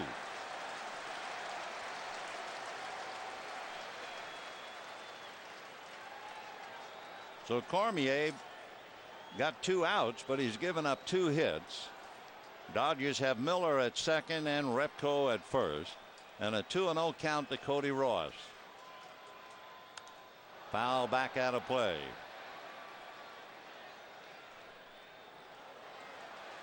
So in the inning, Furcal singled to right, Cruz singled to right, Drew singled off Hudson's glove, then Kent doubled. Then with 1 out, Miller singled. With 2 out, Repko singled. So Miller and Repko are out there. 8-5 Braves. 2 out. And for Derek Lowe, all he can do is root. In the dirt. Nice block by Brian McCann. So the 22-year-old continues to impress. Just as impressive as he was last year. So Cody Ross, as Tim Hudson thinks about what might have been, 3-1 the count. Big pitch with Furcal on deck. Now listen to this crowd that was booing earlier. 3-2. Oh, it's great, isn't it? I mean, if you are a ball fan, it has begun. Love the hot As Tom Boswell said, life begins on opening day. Boy, there's a lot of life here at Dodger Stadium. 3-2 with 2 down, the runners ready to go. There they go, and it's a high foul. Coming in and over is Adam LaRoche, and the first baseman makes the catch. So Ross pops it up.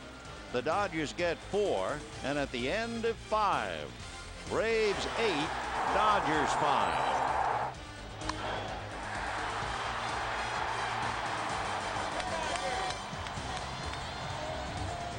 The Dodgers down in the bottom of the 9th, scored 4 times. Jason Ellison, the left fielder for the Giants, had a ball go through his legs, and the Dodgers won at 9-8. Not to say they're going to do that today, but the point is there's great fun out here, and we want you to be part of it. Let's go back to this one.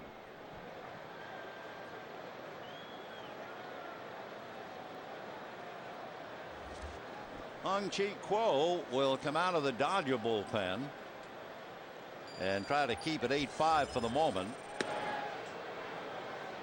Brian McCann followed by Ryan Langerhans, so you have back-to-back left-hand pitching. Well, Kuo brought in to go after the left-hand hitters. Kuo throws surprisingly hard, and we use the word surprisingly because he has had 2 Tommy John surgeries. And yet, as you can see, look at those strikeouts in innings. Ball 2, 2-1 the count. 8-5 Braves. We're only in the 6th inning.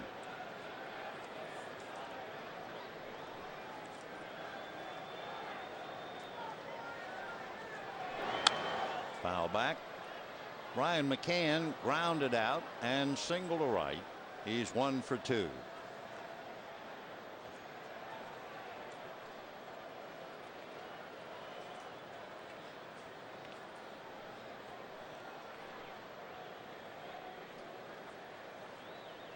Hung-Chi Kuo is from Taiwan.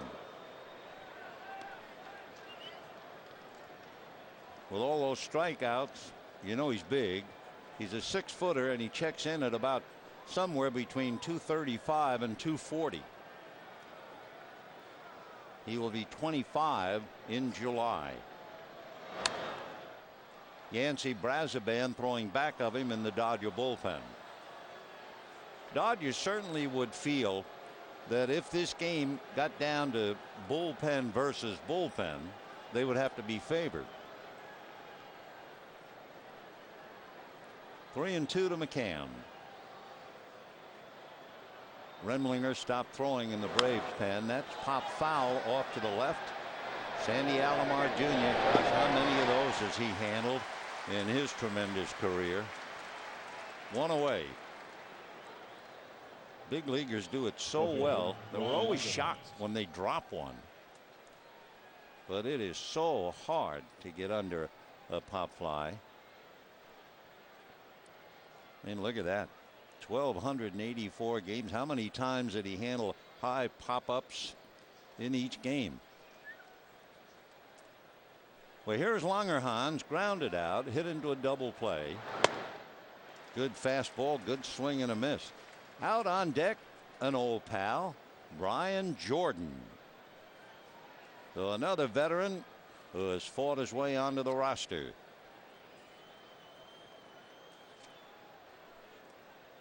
Off speed, hard ground ball to Kent for the 2nd out. So 2 down in the 6th inning. And Brian Jordan coming up. Brian Jordan was born in 1967. Now you can do the math. He has had a magnificent career. Played with the Dodgers in 02 and 03. This is his 2nd tour with Atlanta. He was with the Braves from 99 to 01, then came here, and now back with Atlanta. Former pro football player and a great guy to have on the squad, Brian Jordan. Jordan put up some big numbers in the past. He hit as many as 25 home runs. had as many as 115 runs batted in. And as they used to say about Kirk Gibson, Brian is the same way. He brings a football mentality to the game. He went to the University of Richmond, and he was a football All-American. Then he played for the Buffalo Bills. He was a defensive back. He also played with the Atlanta Falcons and was named to the Pro Bowl. Brian Jordan, good guy. 2-1. Jordan batting for Lance Cormier.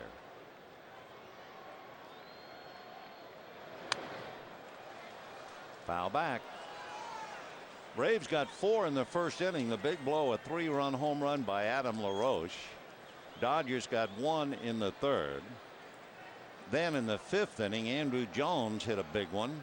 And then in the 5th inning, Jeff Kent, who had committed an error that opened the door in the first inning, Jeff promptly doubled into in the 5th to get the Dodgers back in the game. 3-2 the count to Brian Jordan. Last year, in that wild 4th game between Houston and the Braves, Brian Jordan doubled against Roger Clemens in the 17th inning.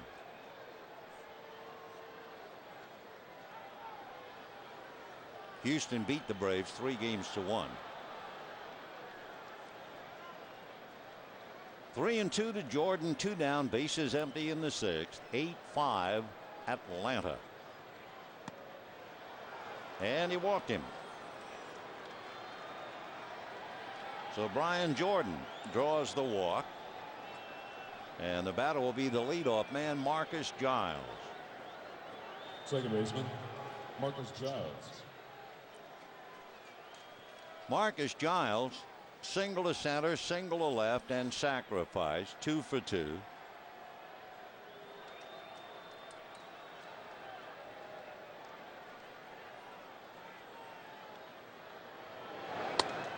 Ball 1. Dodgers with another left-hander in the pen, Tim Hamilak, but they're asking Quo to get the last out. Rafael Furcal will lead off in the bottom of the 6th inning.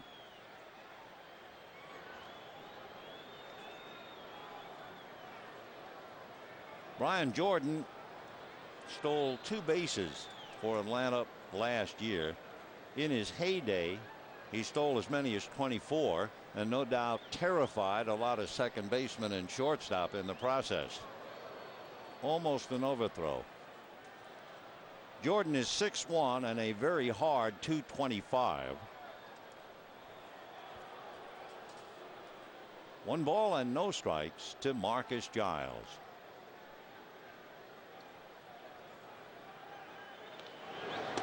And that crossed up Alomar. He didn't know what to expect.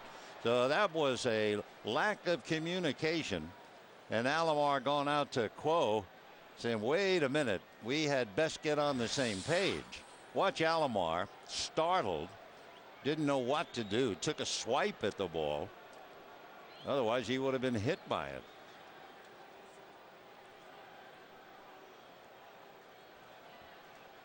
Well, they certainly shouldn't call it a pass ball. That would not be the catcher's fault. But you have to come up with an explanation as to why Brian Jordan is at second. 2-0 the count to Giles. 2-1. Marcus Giles very comfortable down in the lineup last year when he hit .291. So it's a big responsibility to lead off. And so far today, he's 2 for 2 and getting aboard, plus a sacrifice. Granite Hills High School down near San Diego. Marcus and his brother Brian, 2 wonderful athletes. On deck, Edgar Renteria, and Brazoban might be getting ready to face him. We'll see. 3-1. Giles really lets that bat fly. So for a small man, because of that hard swing, he can hit some home runs. Giles last year had 15 home runs, and that last swing showed you why. Jordan at second, 2 out, 3-2, and way down. So Quo gets the first 2 and then walks the next 2. And now let's see, it figured they had Brazoban in the pen and Grady Little making his first walk of the year to the mound. And he'll have Brazoban come in and go after Edgar Renteria. So Hung-Chi Quo walks 2 and then takes a walk himself. Atlanta leads 8-5, and we'll be back. Dodger Baseball on FSN Prime Ticket is brought to you by Quikrete Concrete and Concrete Products. Quikrete, king of the concrete jungle. By AT&T, your world delivered. And by Jack in the Box, where we don't make it till you order it. Opening day at Dodger Stadium, and the Braves trying to spoil everything, leading 8-5. Yancy Brazoban called in. Hung-Chi Quo walking 2 with 2 down. Yancy saved 21 last year, and the young rookie now in his second year working on Edgar Renteria. Ball 1.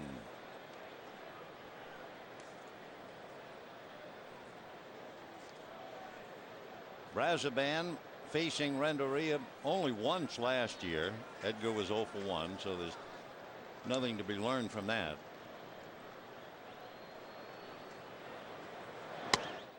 Ball 2.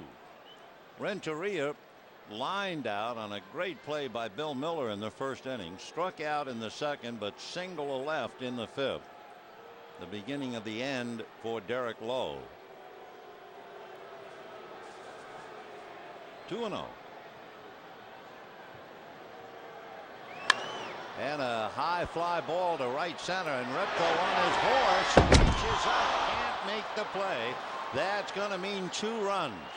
So the long drive off Repko's glove makes it 10-5 Atlanta. So Brazoban gives up the long double to right center field. The runs are charged to Quo. Repko actually had that ball hit his glove. And that's a ball I think that Jason would tell you he would catch most of the time, but not today. So 10-5 Atlanta. Renteria knocks in 2. And now Chipper Jones reached on an error, walked and singled. That's a strike.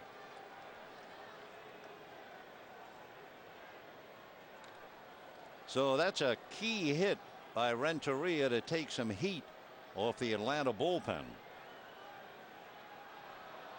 0-1.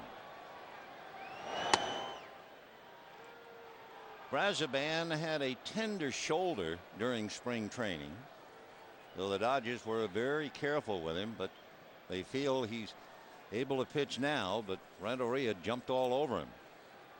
1-1.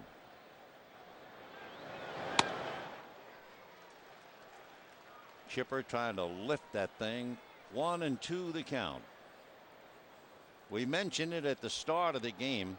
Chipper Jones on opening day, been around long enough, his opening day average is .343.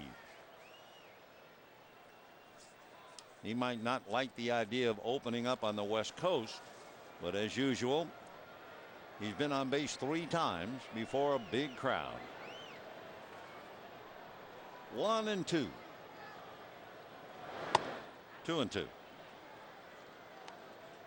Chipper Jones did not have an at-bat officially against Brazoban. He hooked up against him once last year and walked.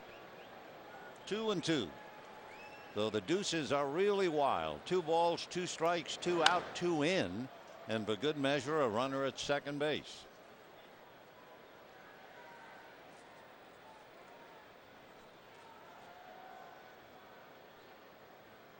Braves and Dodgers opening up for only the 5th time since World War II. And the Braves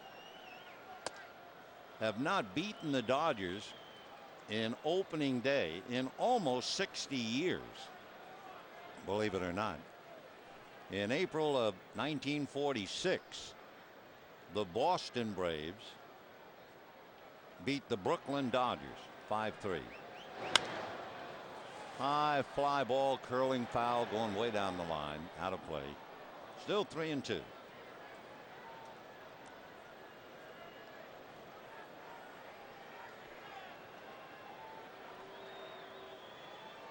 Three and two to Chipper Jones, and the big guy Andruw Jones on deck.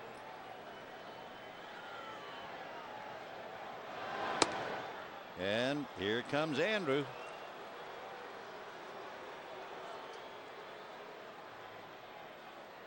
So Quo walked two, then Brazoban gives up the long double off Repko's glove. Now Yancey also walks a hitter. And for the Dodgers, the last guy they want to see up there is Andruw Jones. We mentioned it earlier. Jones had 6 hits against the Dodgers last year.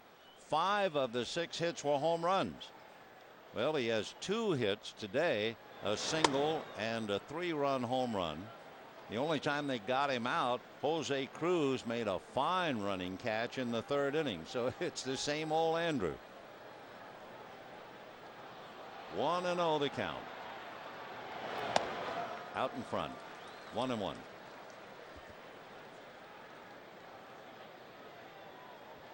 He had 400 in the World Series when he was 19 years old, and he's just gone on from there. 8 Gold Gloves, multi-talented, and he is 2 on with 2 out. Foul ball. He almost hurt himself on that swing. Trying not to laugh. He swung so hard. You look at Andruw Jones, you see a guy supremely confident because of his tremendous ability. I mean, he plays this game so effortlessly. Everything he does, he is so talented. 1-2. 2-2. I'm sure a lot of players in the league playing against him think, oh my gosh, what a gift to be able to play so easily. Little ground foul.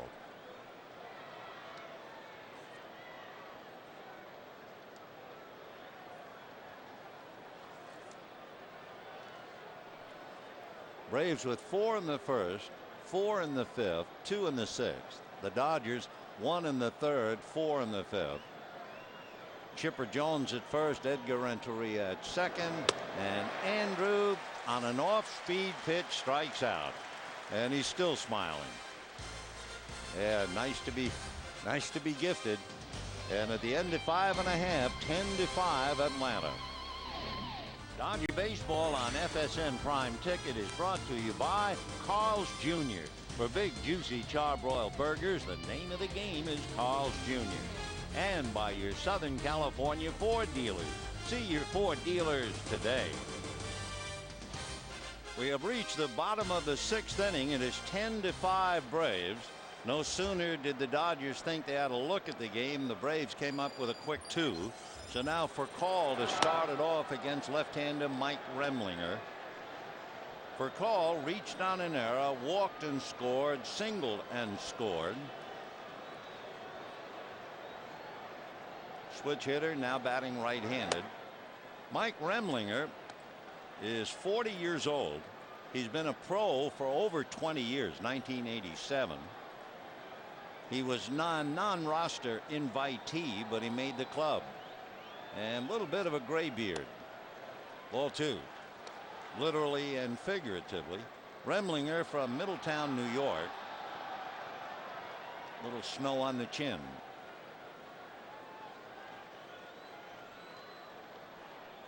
Two and 1. 2-2.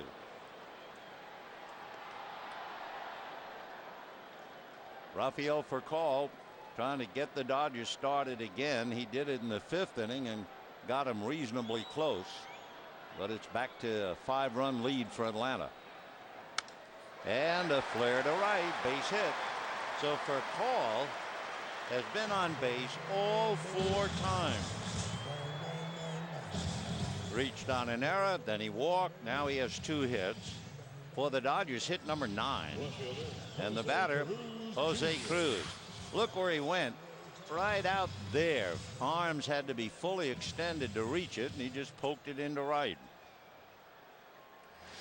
Mike Remlinger for call at first. Remlinger, his second tour of duty with the Braves. He was with them from 1999 through 02. That's ball 1 to Cruz. And again, as we said, the Braves, a very talented ball club with one very questionable area, the bullpen. 1 ball and no strikes. Cruz, a switch hitter, turning around now. That's a strike. 1-1.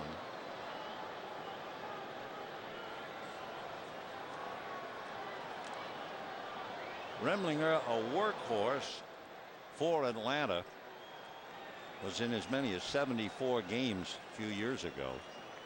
Now he's back.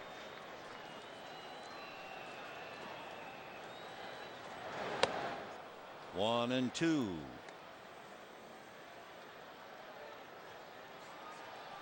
Mike Remlinger went to school at Dartmouth.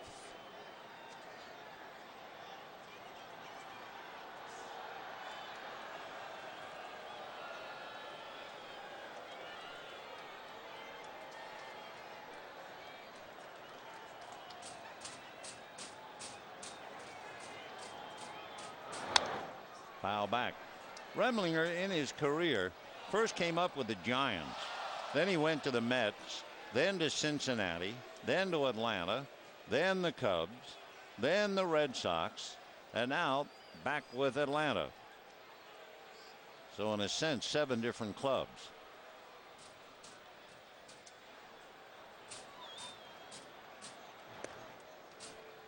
Shows you the premium placed on left-handers. Not a trick pitch, not a knuckleballer. Remlinger has just had a remarkable career. 1 and 2. J.D. Drew on deck. And a fly ball to left field. It's playable. Ryan Langerhans is there.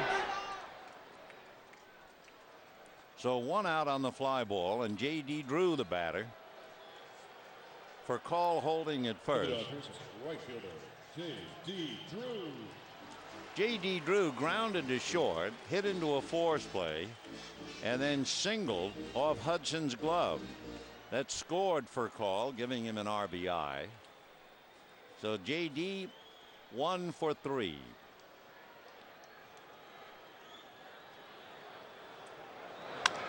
And that's hit to center. Andrew makes the catch.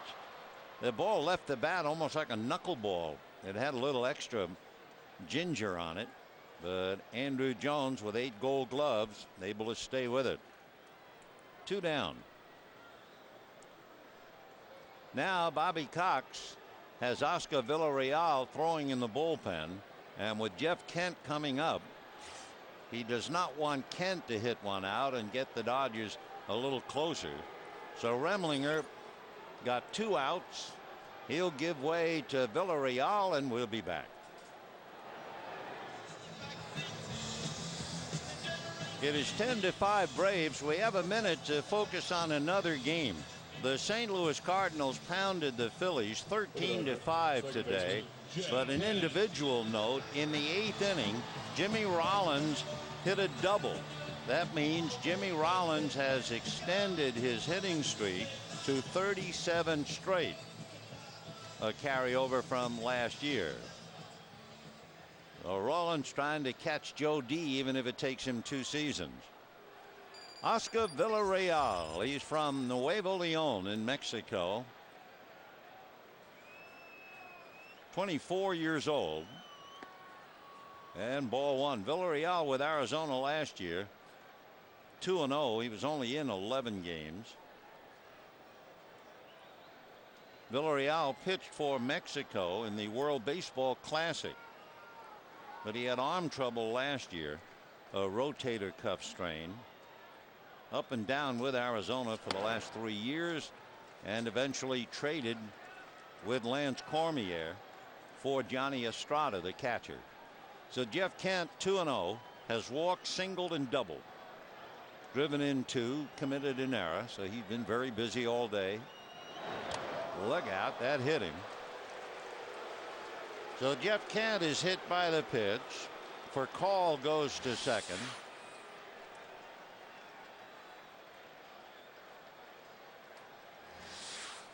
And the batter will be Olmedo Saenz.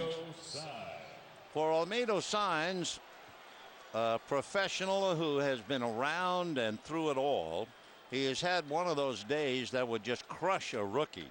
But not Saenz. He's 35 years old. He has struck out 3 times, but there's the note. He has never struck out 4, and this time a ground ball to third, and Chipper gets a force play. So Jones on his knees makes a good play, and the Dodgers come up empty and leave 2. And at the end of 6, it's 10-5 Atlanta. The Braves lead the Dodgers 10-5. You look at the left on base, the Braves leaving 3 and the Dodgers 9. A reminder, the second homestand of the season will kick off following the first road trip, and the Dodgers will open up with the Giants on Friday the 14th.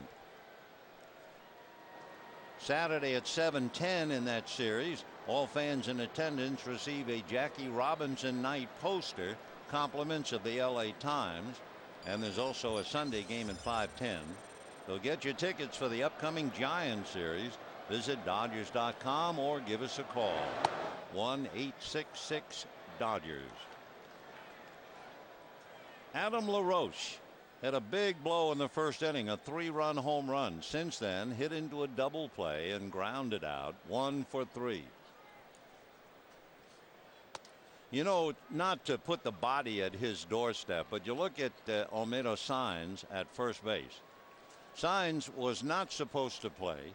Nomar Garciaparra was to be in the lineup and play first base, but Garciaparra hurt his rib cage yesterday in the exhibition game with the Angels. So Saenz plays today. He struck out in the first inning, leaving 2. He struck out in the third inning, leaving 2. He struck out in the 5th inning, leaving 1, and he hit into a force play, leaving 2. So he, in a sense, left 7 men on base today. I mean, he could just as soon have hit a home run, but not today. But being 35 in through the mill, it's not going to crush him one way or another. So 1 out, and Jeff Francoeur coming up. Francoeur struck out, grounded out twice, 0 for 3. Of course, that's the key to playing this game anyway. No peaks and no valleys. Somehow or other you try to maintain the balance in your personality, but it is hard. So very hard. 0-2. And the fellows who can do it are the ones who hang around a long time.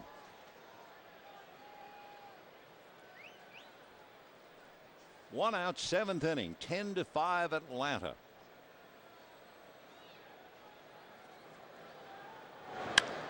A slicing fly ball to right, J.D. Drew.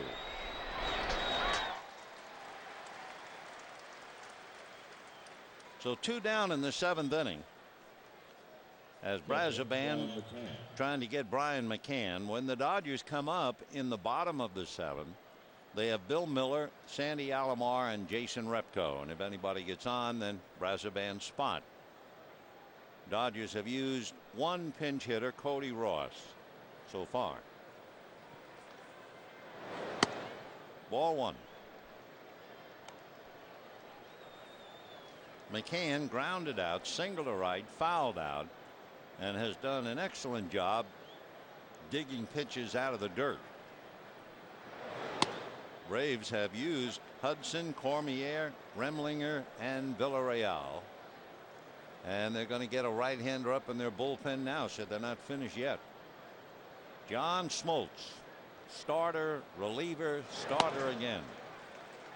We'll see John tomorrow. John Thompson, a right-hander throwing in the bullpen.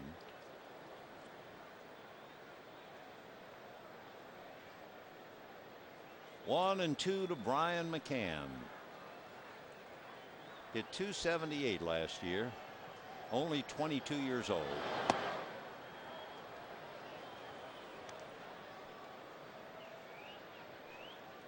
Dodgers using Lowe for 5, then Quo and Brazoban. Dodgers seem to be very upbeat. They were down 8-1 and rallied back for 4 to get to 8-5. But then Hung-Chi Quo walked 2, and Brazoban came in, and Renteria hit that ball that went off the glove of Jason Repko, and that was a big 2-run double to get it back to 10-5.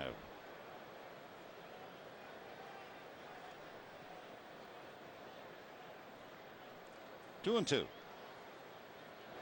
Ball 3.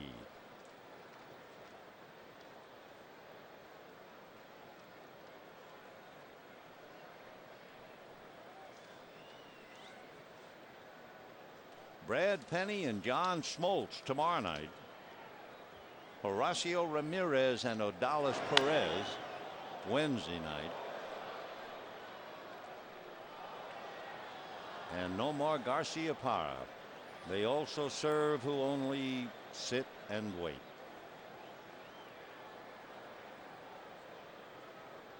Maddening game, isn't it?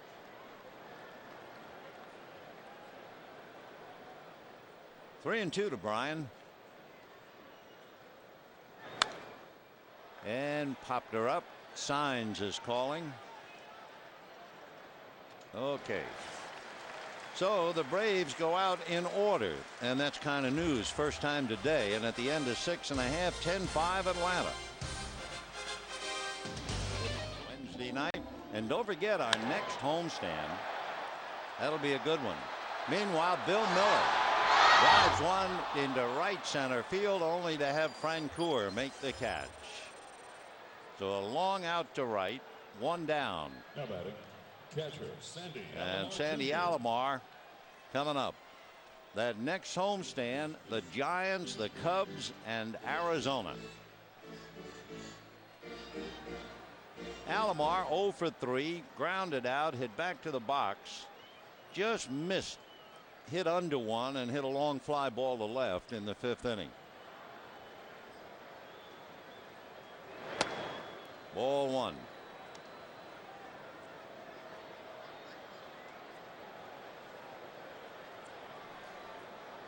Alomar, big for a catcher. He's 6'3". And now some raindrops. Well, it held off. It is an official game. And a lot of the folks thinking, well, this is the storm that we've been hearing about. 1 ball and 1 strike. Pop foul off to the right, out of play. Well, they told us that there was going to be a window, and sure enough, it was okay at 1 o'clock. The field had the tarp on it. They were able to start on schedule. But we've had 15 runs and 19 hits, and the game is already 2.5 hours old. And that's going to be a base hit for Alomar to give us 20 hits in the game, 10 for each side. So Villarreal gives up a base hit, and the batter is Jason Repko. Center fielder Jason Repko. Repko flied to left, grounded to short, single to left, and came this close to catching the ball hit by Edgar Renteria. He was unable to glove it. It looked like the ball hit the glove as he hit the wall. The 2 big runs came over. Hard ground ball off the glove of Chipper, and everybody's safe. So we'll wait for the scoring. Jones got his glove on it but couldn't hold it. Chipper shortened up. You would think he would make that play, and it's going to be an error.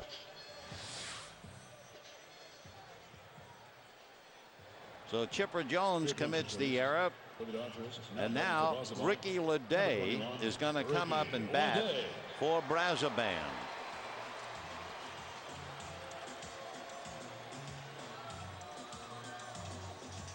So Cody Ross popped up in the 5th inning, and now here's Ricky.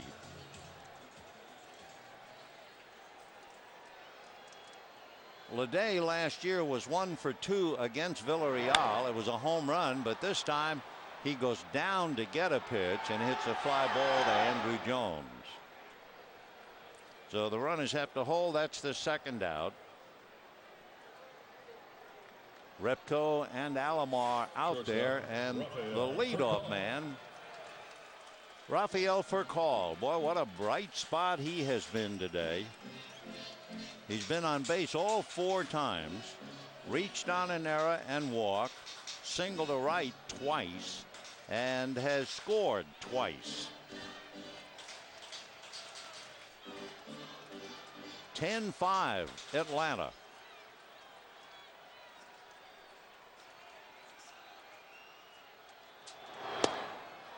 Ball 1. Jose Cruz Jr. on deck. It would appear the few drops that chased some folks have not increased. We'll just keep it going. 1 ball and no strikes.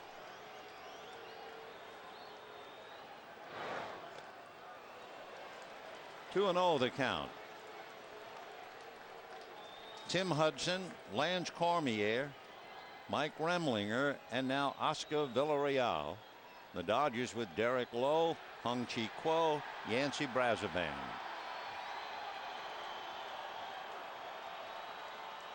Two balls, no strikes. And a pop fly into shallow left center, and it'll be Andruw. So that's that. So the Dodgers get a base hit and an error, and then a couple of lazy fly balls. And at the end of 7, 10-5 Atlanta. And then Andruw Jones for the Dodgers. Rafael Furcal, answering back to his old ball club, has been on base 4 times and scored twice. Jeff Kent committed a 1st inning error that might have opened the door. He has come back with 3 RBIs, and meanwhile they are here, boys and girls together. The Dodgers announced that the crowd is 56,000, which would make it the largest regular season crowd in the history of Dodger Stadium. Last year they had 55,891. And that's whacked to right field. Drew going back and watching this thing go into the bullpen. So Frank Ellis Osorio is greeted by Ryan Langerhans. And remember, we were talking earlier about the outfield for the Braves. There are some people who feel that the 3 outfielders, Langerhans, Jones, and Francoeur, might wind up with 100 home runs and 280 RBIs. Well, Langerhans has homered and Jones has homered. So Osorio is promptly greeted. It's 11-5 Atlanta, and Pete Orr is now batting for Villarreal and gets one by a diving Kent. So Frank Ellis Osorio, who pitched so very well in spring training, gives up a home run and a single to Pete Orr.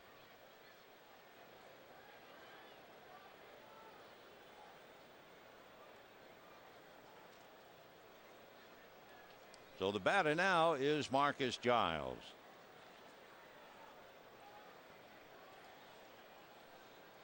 Braves scored 8 against Lowe, 2 against Kuo, and 1 against Osorio.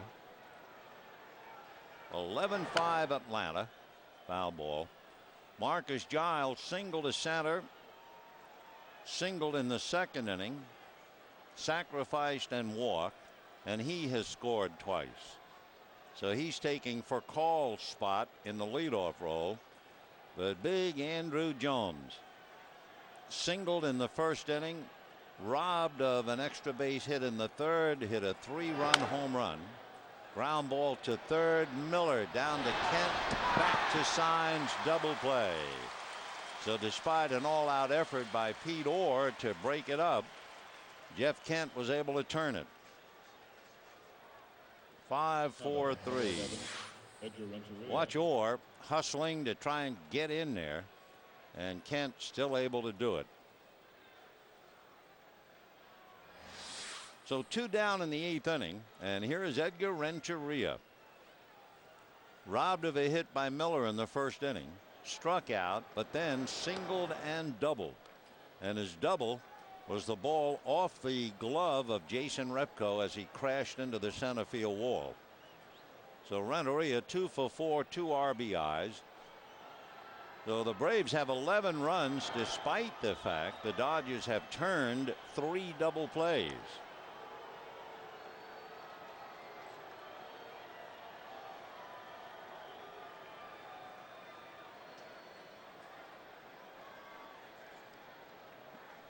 Well, Jeff Kent, as usual, very, very busy at second base.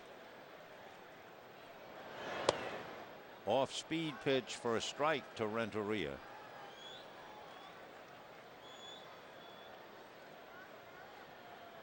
Dodgers had the shortstop start the double play.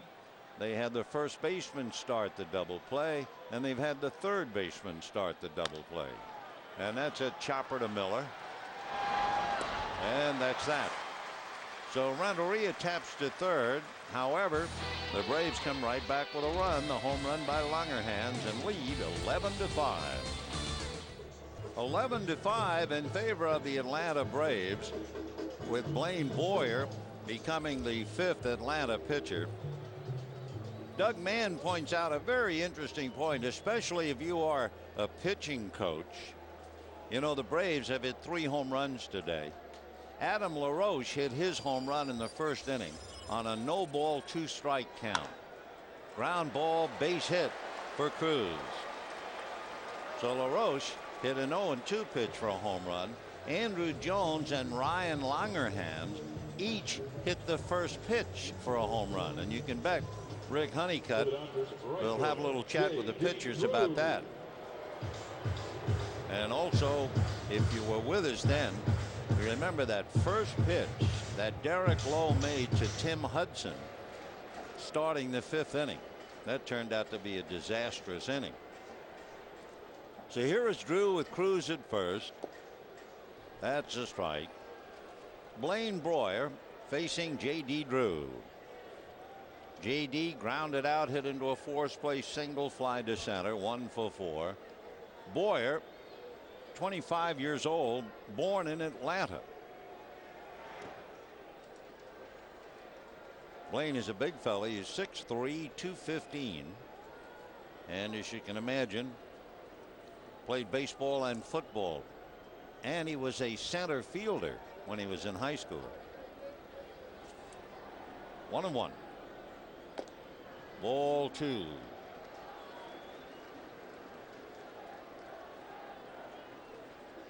Blaine Boyer last year came up late in the year and had a record of 4-2.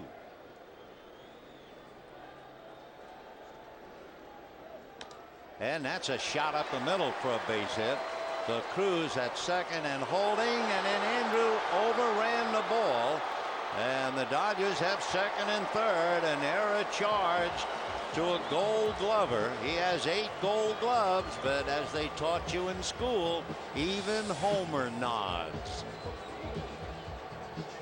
Andrew, kind of casual, just walked over and failed to pick it up. So it's 11-5, and the Dodgers have the same number of hits as the Braves, 12. Oh, yeah, well, life's good, Andrew.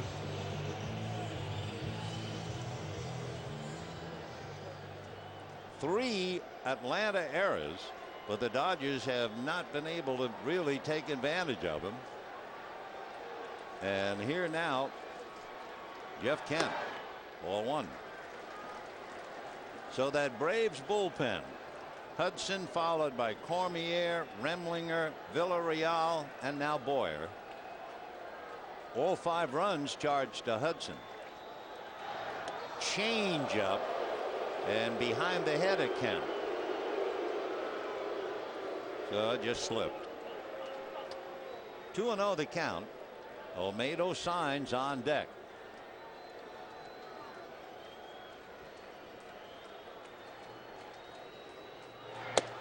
That's a strike. Pretty good fastball hurrying up there. 2-1.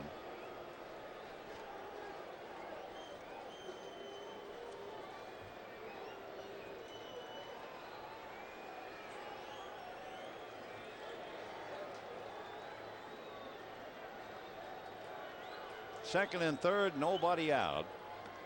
And that's ball 3. So Blaine Boyer is one pitch away from loading him up. So immediately the Braves get another right-hander up in the bullpen. That's going to be their problem, apparently, from what we've heard all year. John Thompson is up again. All right, 3-1. 3-2.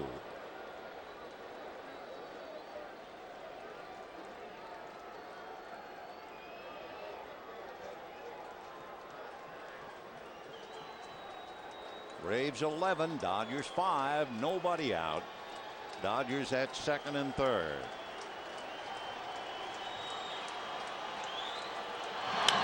And a pop fly. So Edgar Renteria.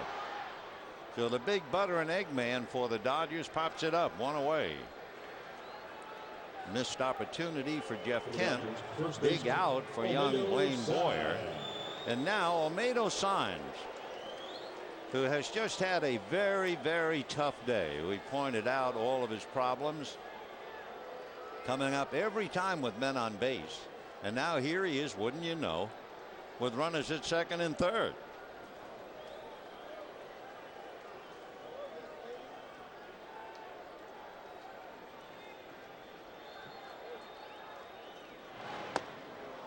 That's a strike.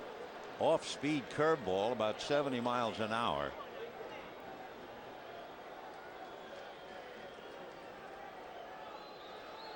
Cruz down the line from third. Drew at second, 1 out.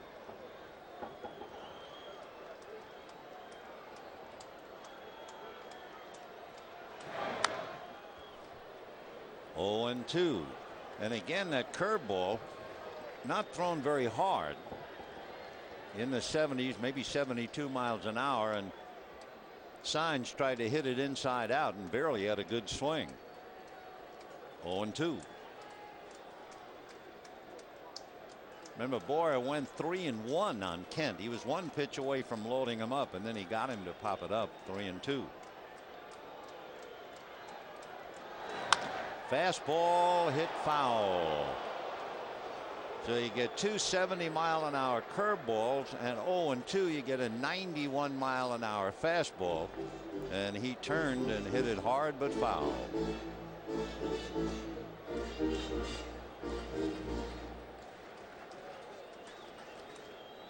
If you weren't with us at the start of the game, it's been a tough day. Garciaparra was unable to play with a sore side. Christine Chenoweth, who's supposed to sing the national anthem, couldn't do it.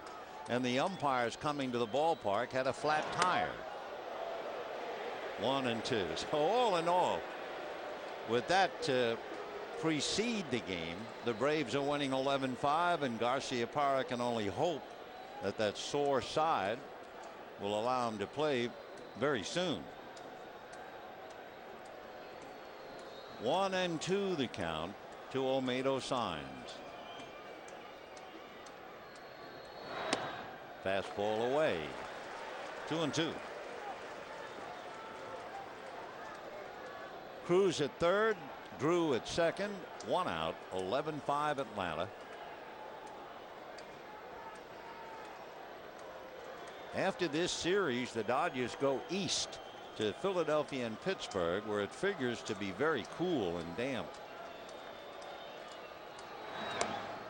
Curveball hit him. There was no point to first base, and wait a minute, he's going to send him back. So Olmedo Signs called it himself, but the plate umpire, Joe West, who's had 28 years in the bigs, never got him. So sorry. And Blaine Boyer saying, what? No Academy Award for Olmedo Signs, but a nice try. All right, 3-2 the count. And a ground ball base hit. That means 2 runs will score. So Signs in his 5th at-bat with men on base in every at-bat singles in 2.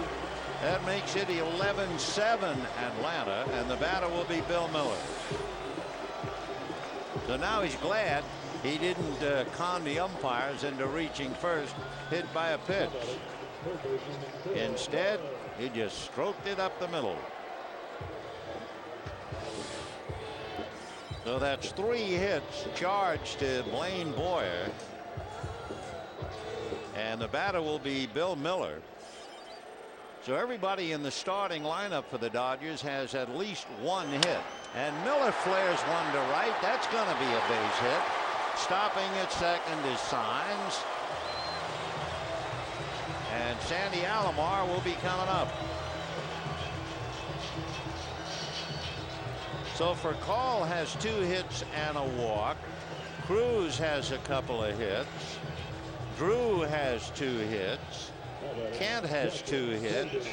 Signs has 1. Miller has 2. Alomar and Repko each a base hit. And despite the 14 hits, the Dodgers are losing 11-7. But Bobby Cox can't feel like a winner. He has to go back into the bullpen again. And right-handed John Thompson will be coming in, and we'll be back.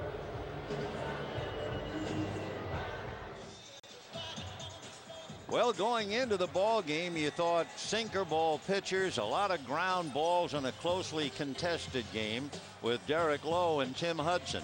It has been anything but. 11 runs, 12 hits for the Braves, including their big 3 home runs. And the Dodgers 7 runs on 14 hits, no home runs. Interesting, last year, as poor as the team was in losing 91 games, it did have a remarkable ability to come back when trailing after 7 innings. They actually led the league in that department when they pulled out 11. So they are trying to do it. It is certainly an uphill battle. And Olmedo Signs with his base hit to drive in 2. And now Sandy Alomar coming up with 2 on, 1 out, 8th inning, 11-7 Atlanta. John Thompson out of Vicksburg, Mississippi. Fastball strike.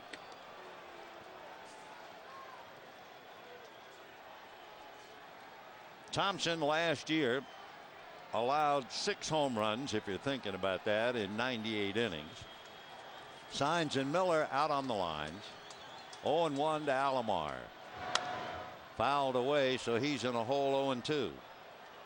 Down in the Dodger bullpen, Danny Baez. Down in the Atlanta bullpen will be Chris Reitsma. So there's Danny getting ready. 0-2 to Sandy Alomar. And a fastball puts him away. So Alomar strikes out. And the batter now will be Jason Repko. Jason Repko.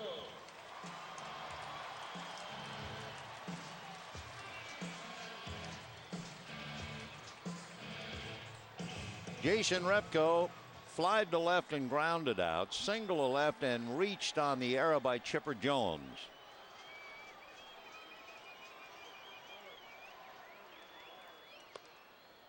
Strike. So Thompson coming in to throw strikes. Looking at his numbers last year, struck out 61 and walked 28.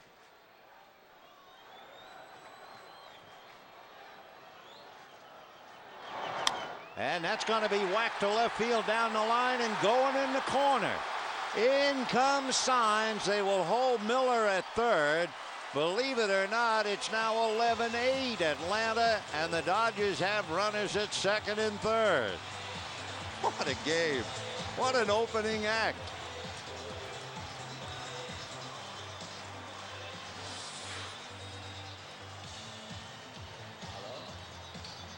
So Thompson comes in, gives up the hit. The run is charged to Boyer, a 3-run inning. Dionan Navarro, the switch hitting catcher, is coming up. And Bobby Cox making another walk to the mound. And Chris Reitsma will be coming up. So that would mean Navarro would bat left-handed, and we will be back.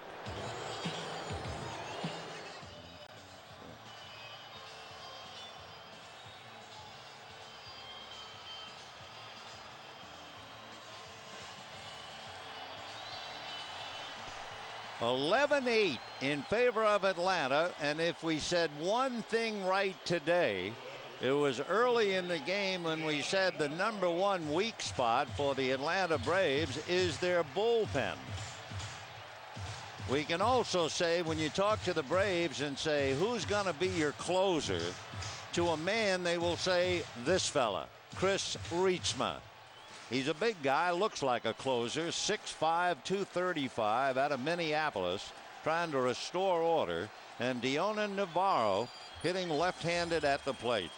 Second and third, Repko at second, Miller at third, and the Dodgers very close to getting a look at the game with 2 out.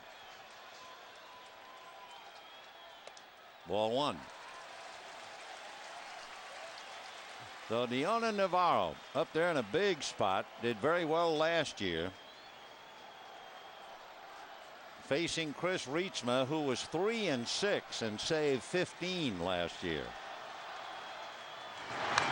Fouled away, 1-1.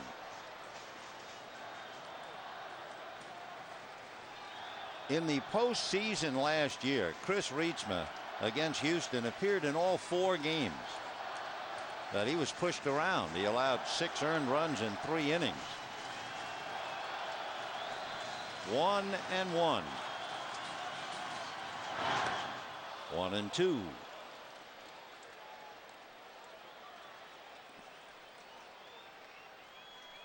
It's been Hudson, Cormier, Remlinger, Villarreal, Boyer, Thompson, and now Reitsma. 7 pitchers used by Bobby Cox opening day. 1-2. And he strikes out Navarro. A big moment for Reitsma, and for the Dodgers, 3 runs, but they still have a tough way to go. 11-8 Atlanta.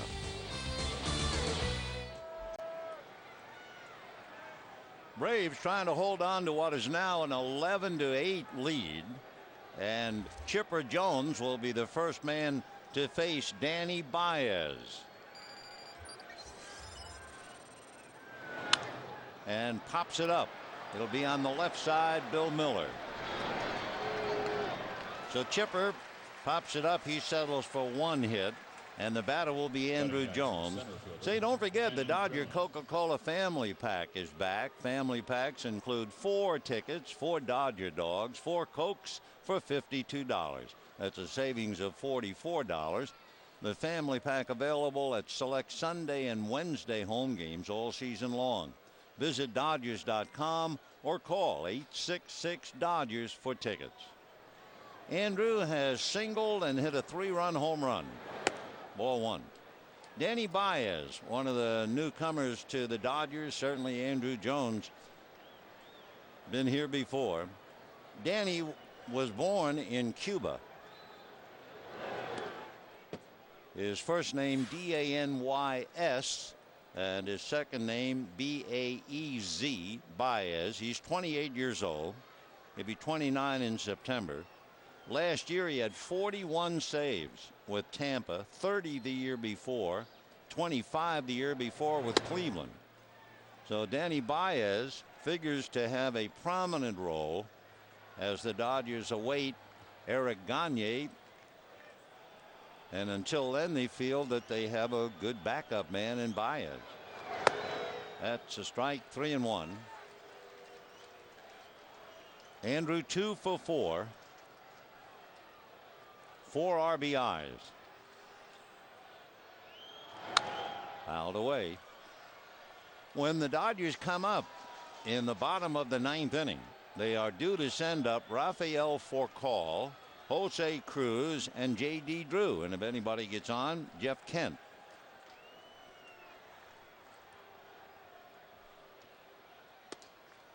And Andrew Jones gets a respectful walk. And that'll bring up Adam LaRoche. Dodgers have used Lowe, Quo, Brazoban, Osorio, and Baez. Rafael Furcal, then Jose Cruz, and then J.D. Drew. And by the way, that trio of Furcal, Cruz, and Drew, they have scored 6 runs. 6 of the 8. 1 ball, no strikes.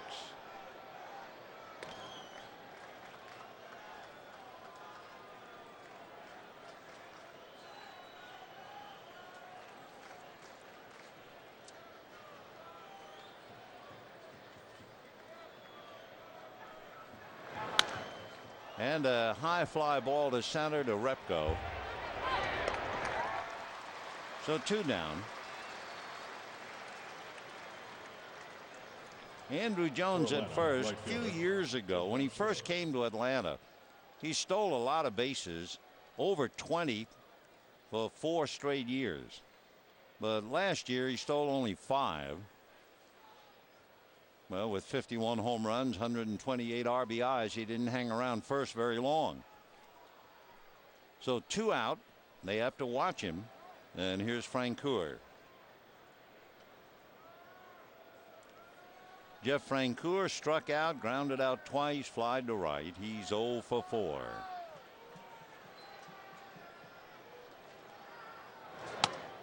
Strike. Brad Penny and John Smoltz tomorrow night. Odalis Perez and Horacio Ramirez Wednesday night. Then the Braves head for San Francisco and the Dodgers head east. And a soft line drive speared by Miller.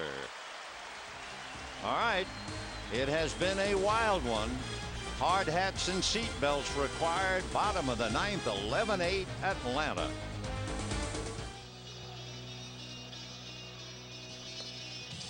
The important, of course, the runs 11-8. But look at the left on base. The Braves 4 and the Dodgers 13. In fact, the Dodgers have left 2 men on base in 4 consecutive innings and 6 times in 8 innings. So it is up to Chris Reitsma to be the closer in this wild one. And the Dodgers will have Furcal, Cruz, and Drew.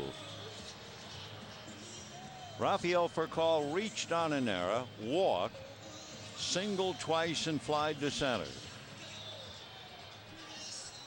Furcal, Cruz, and Drew each have scored twice in the game, and the Dodgers down by 3 in the bottom of the 9th. The bunt, charging and slipping is Chipper, no play. Furcal bunts for his 3rd hit, and he's been on base now 5 times. Watch Chipper's leg as he starts in.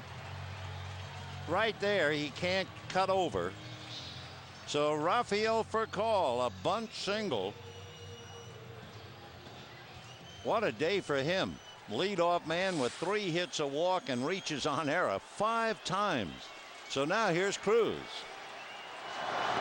Ball 1. I'm sure Reitsma a little upset over a leadoff bunt single.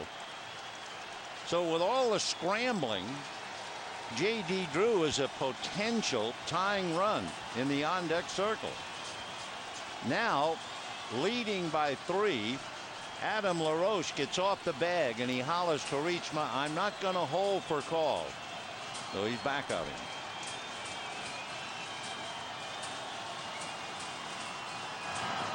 And ball 2.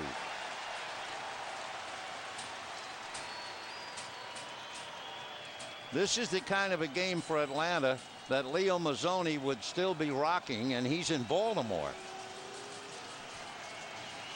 2-0. 2-1. Kenny Lofton unable to play, and they put Kenny Lofton on the DL because of the cold, damp weather expected in Philadelphia and Pittsburgh. In other words, if the Dodgers were going to stay here, San Diego, he might not have gone on the DL, but to protect his legs, he'll have to sit a few out. And there's a drive into right field. That's a base hit. There goes for call to third. They'll hold him on a double by Cruz, and the Dodgers aren't finished yet.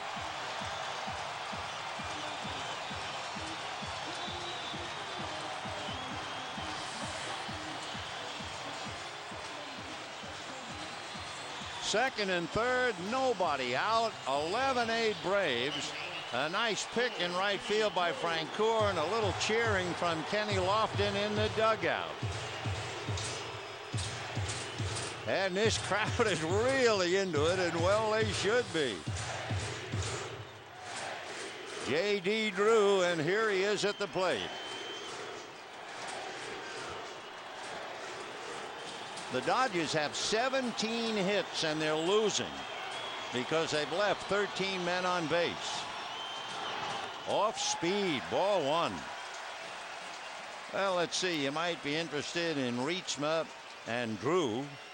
Drew is hitting .385 against him, 5 for 13 with 2 home runs in the past. Olmedo sweating it out.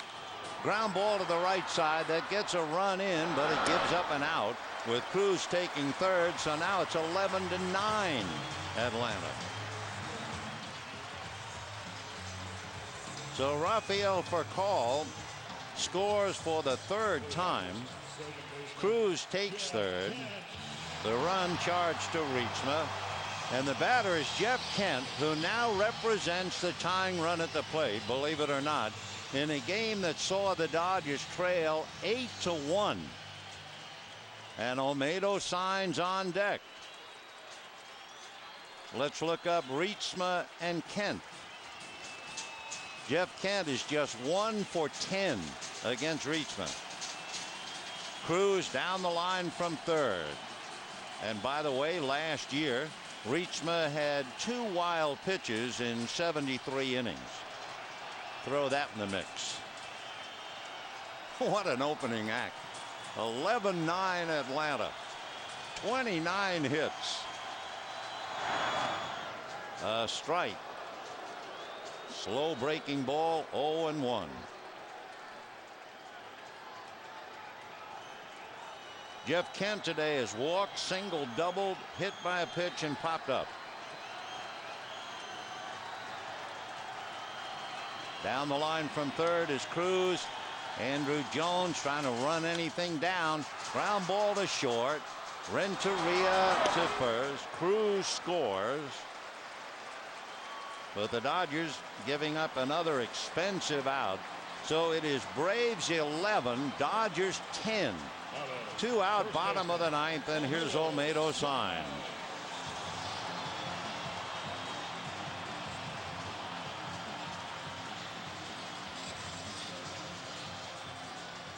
Boy, your ticket is primed for this one. 11-10 Braves. 2 runs in the bottom of the ninth, and the Dodgers are still a buck short. Big chopper wide of third. Nice play by Chipper. High throw. Got him. And the Braves stagger, but they don't fall. For the Braves, 11 runs, 12 hits, and 3 errors, with Andrew Jones leading the way with 4 runs batted in. Pretty fancy play by Chipper for the last out, and even that was in doubt for the moment. The Dodgers 10 runs, 17 hits, but the story, the Dodgers, they left 13 men on base. The player of the game, deservedly so, Andrew Jones. What a wild opening act. Remember, tomorrow night, John Smoltz and Brad Penny Wednesday night, Odalis Perez and Horacio Ramirez. The Dodgers just beginning, tried to get into the Atlanta bullpen and did, found it somewhat wanting. That was the word on Atlanta, their one weakness. However, even with a weak bullpen, with 11 runs in their favor, they were able to hang on and win it 11-10. Long, tough day for Bobby Cox.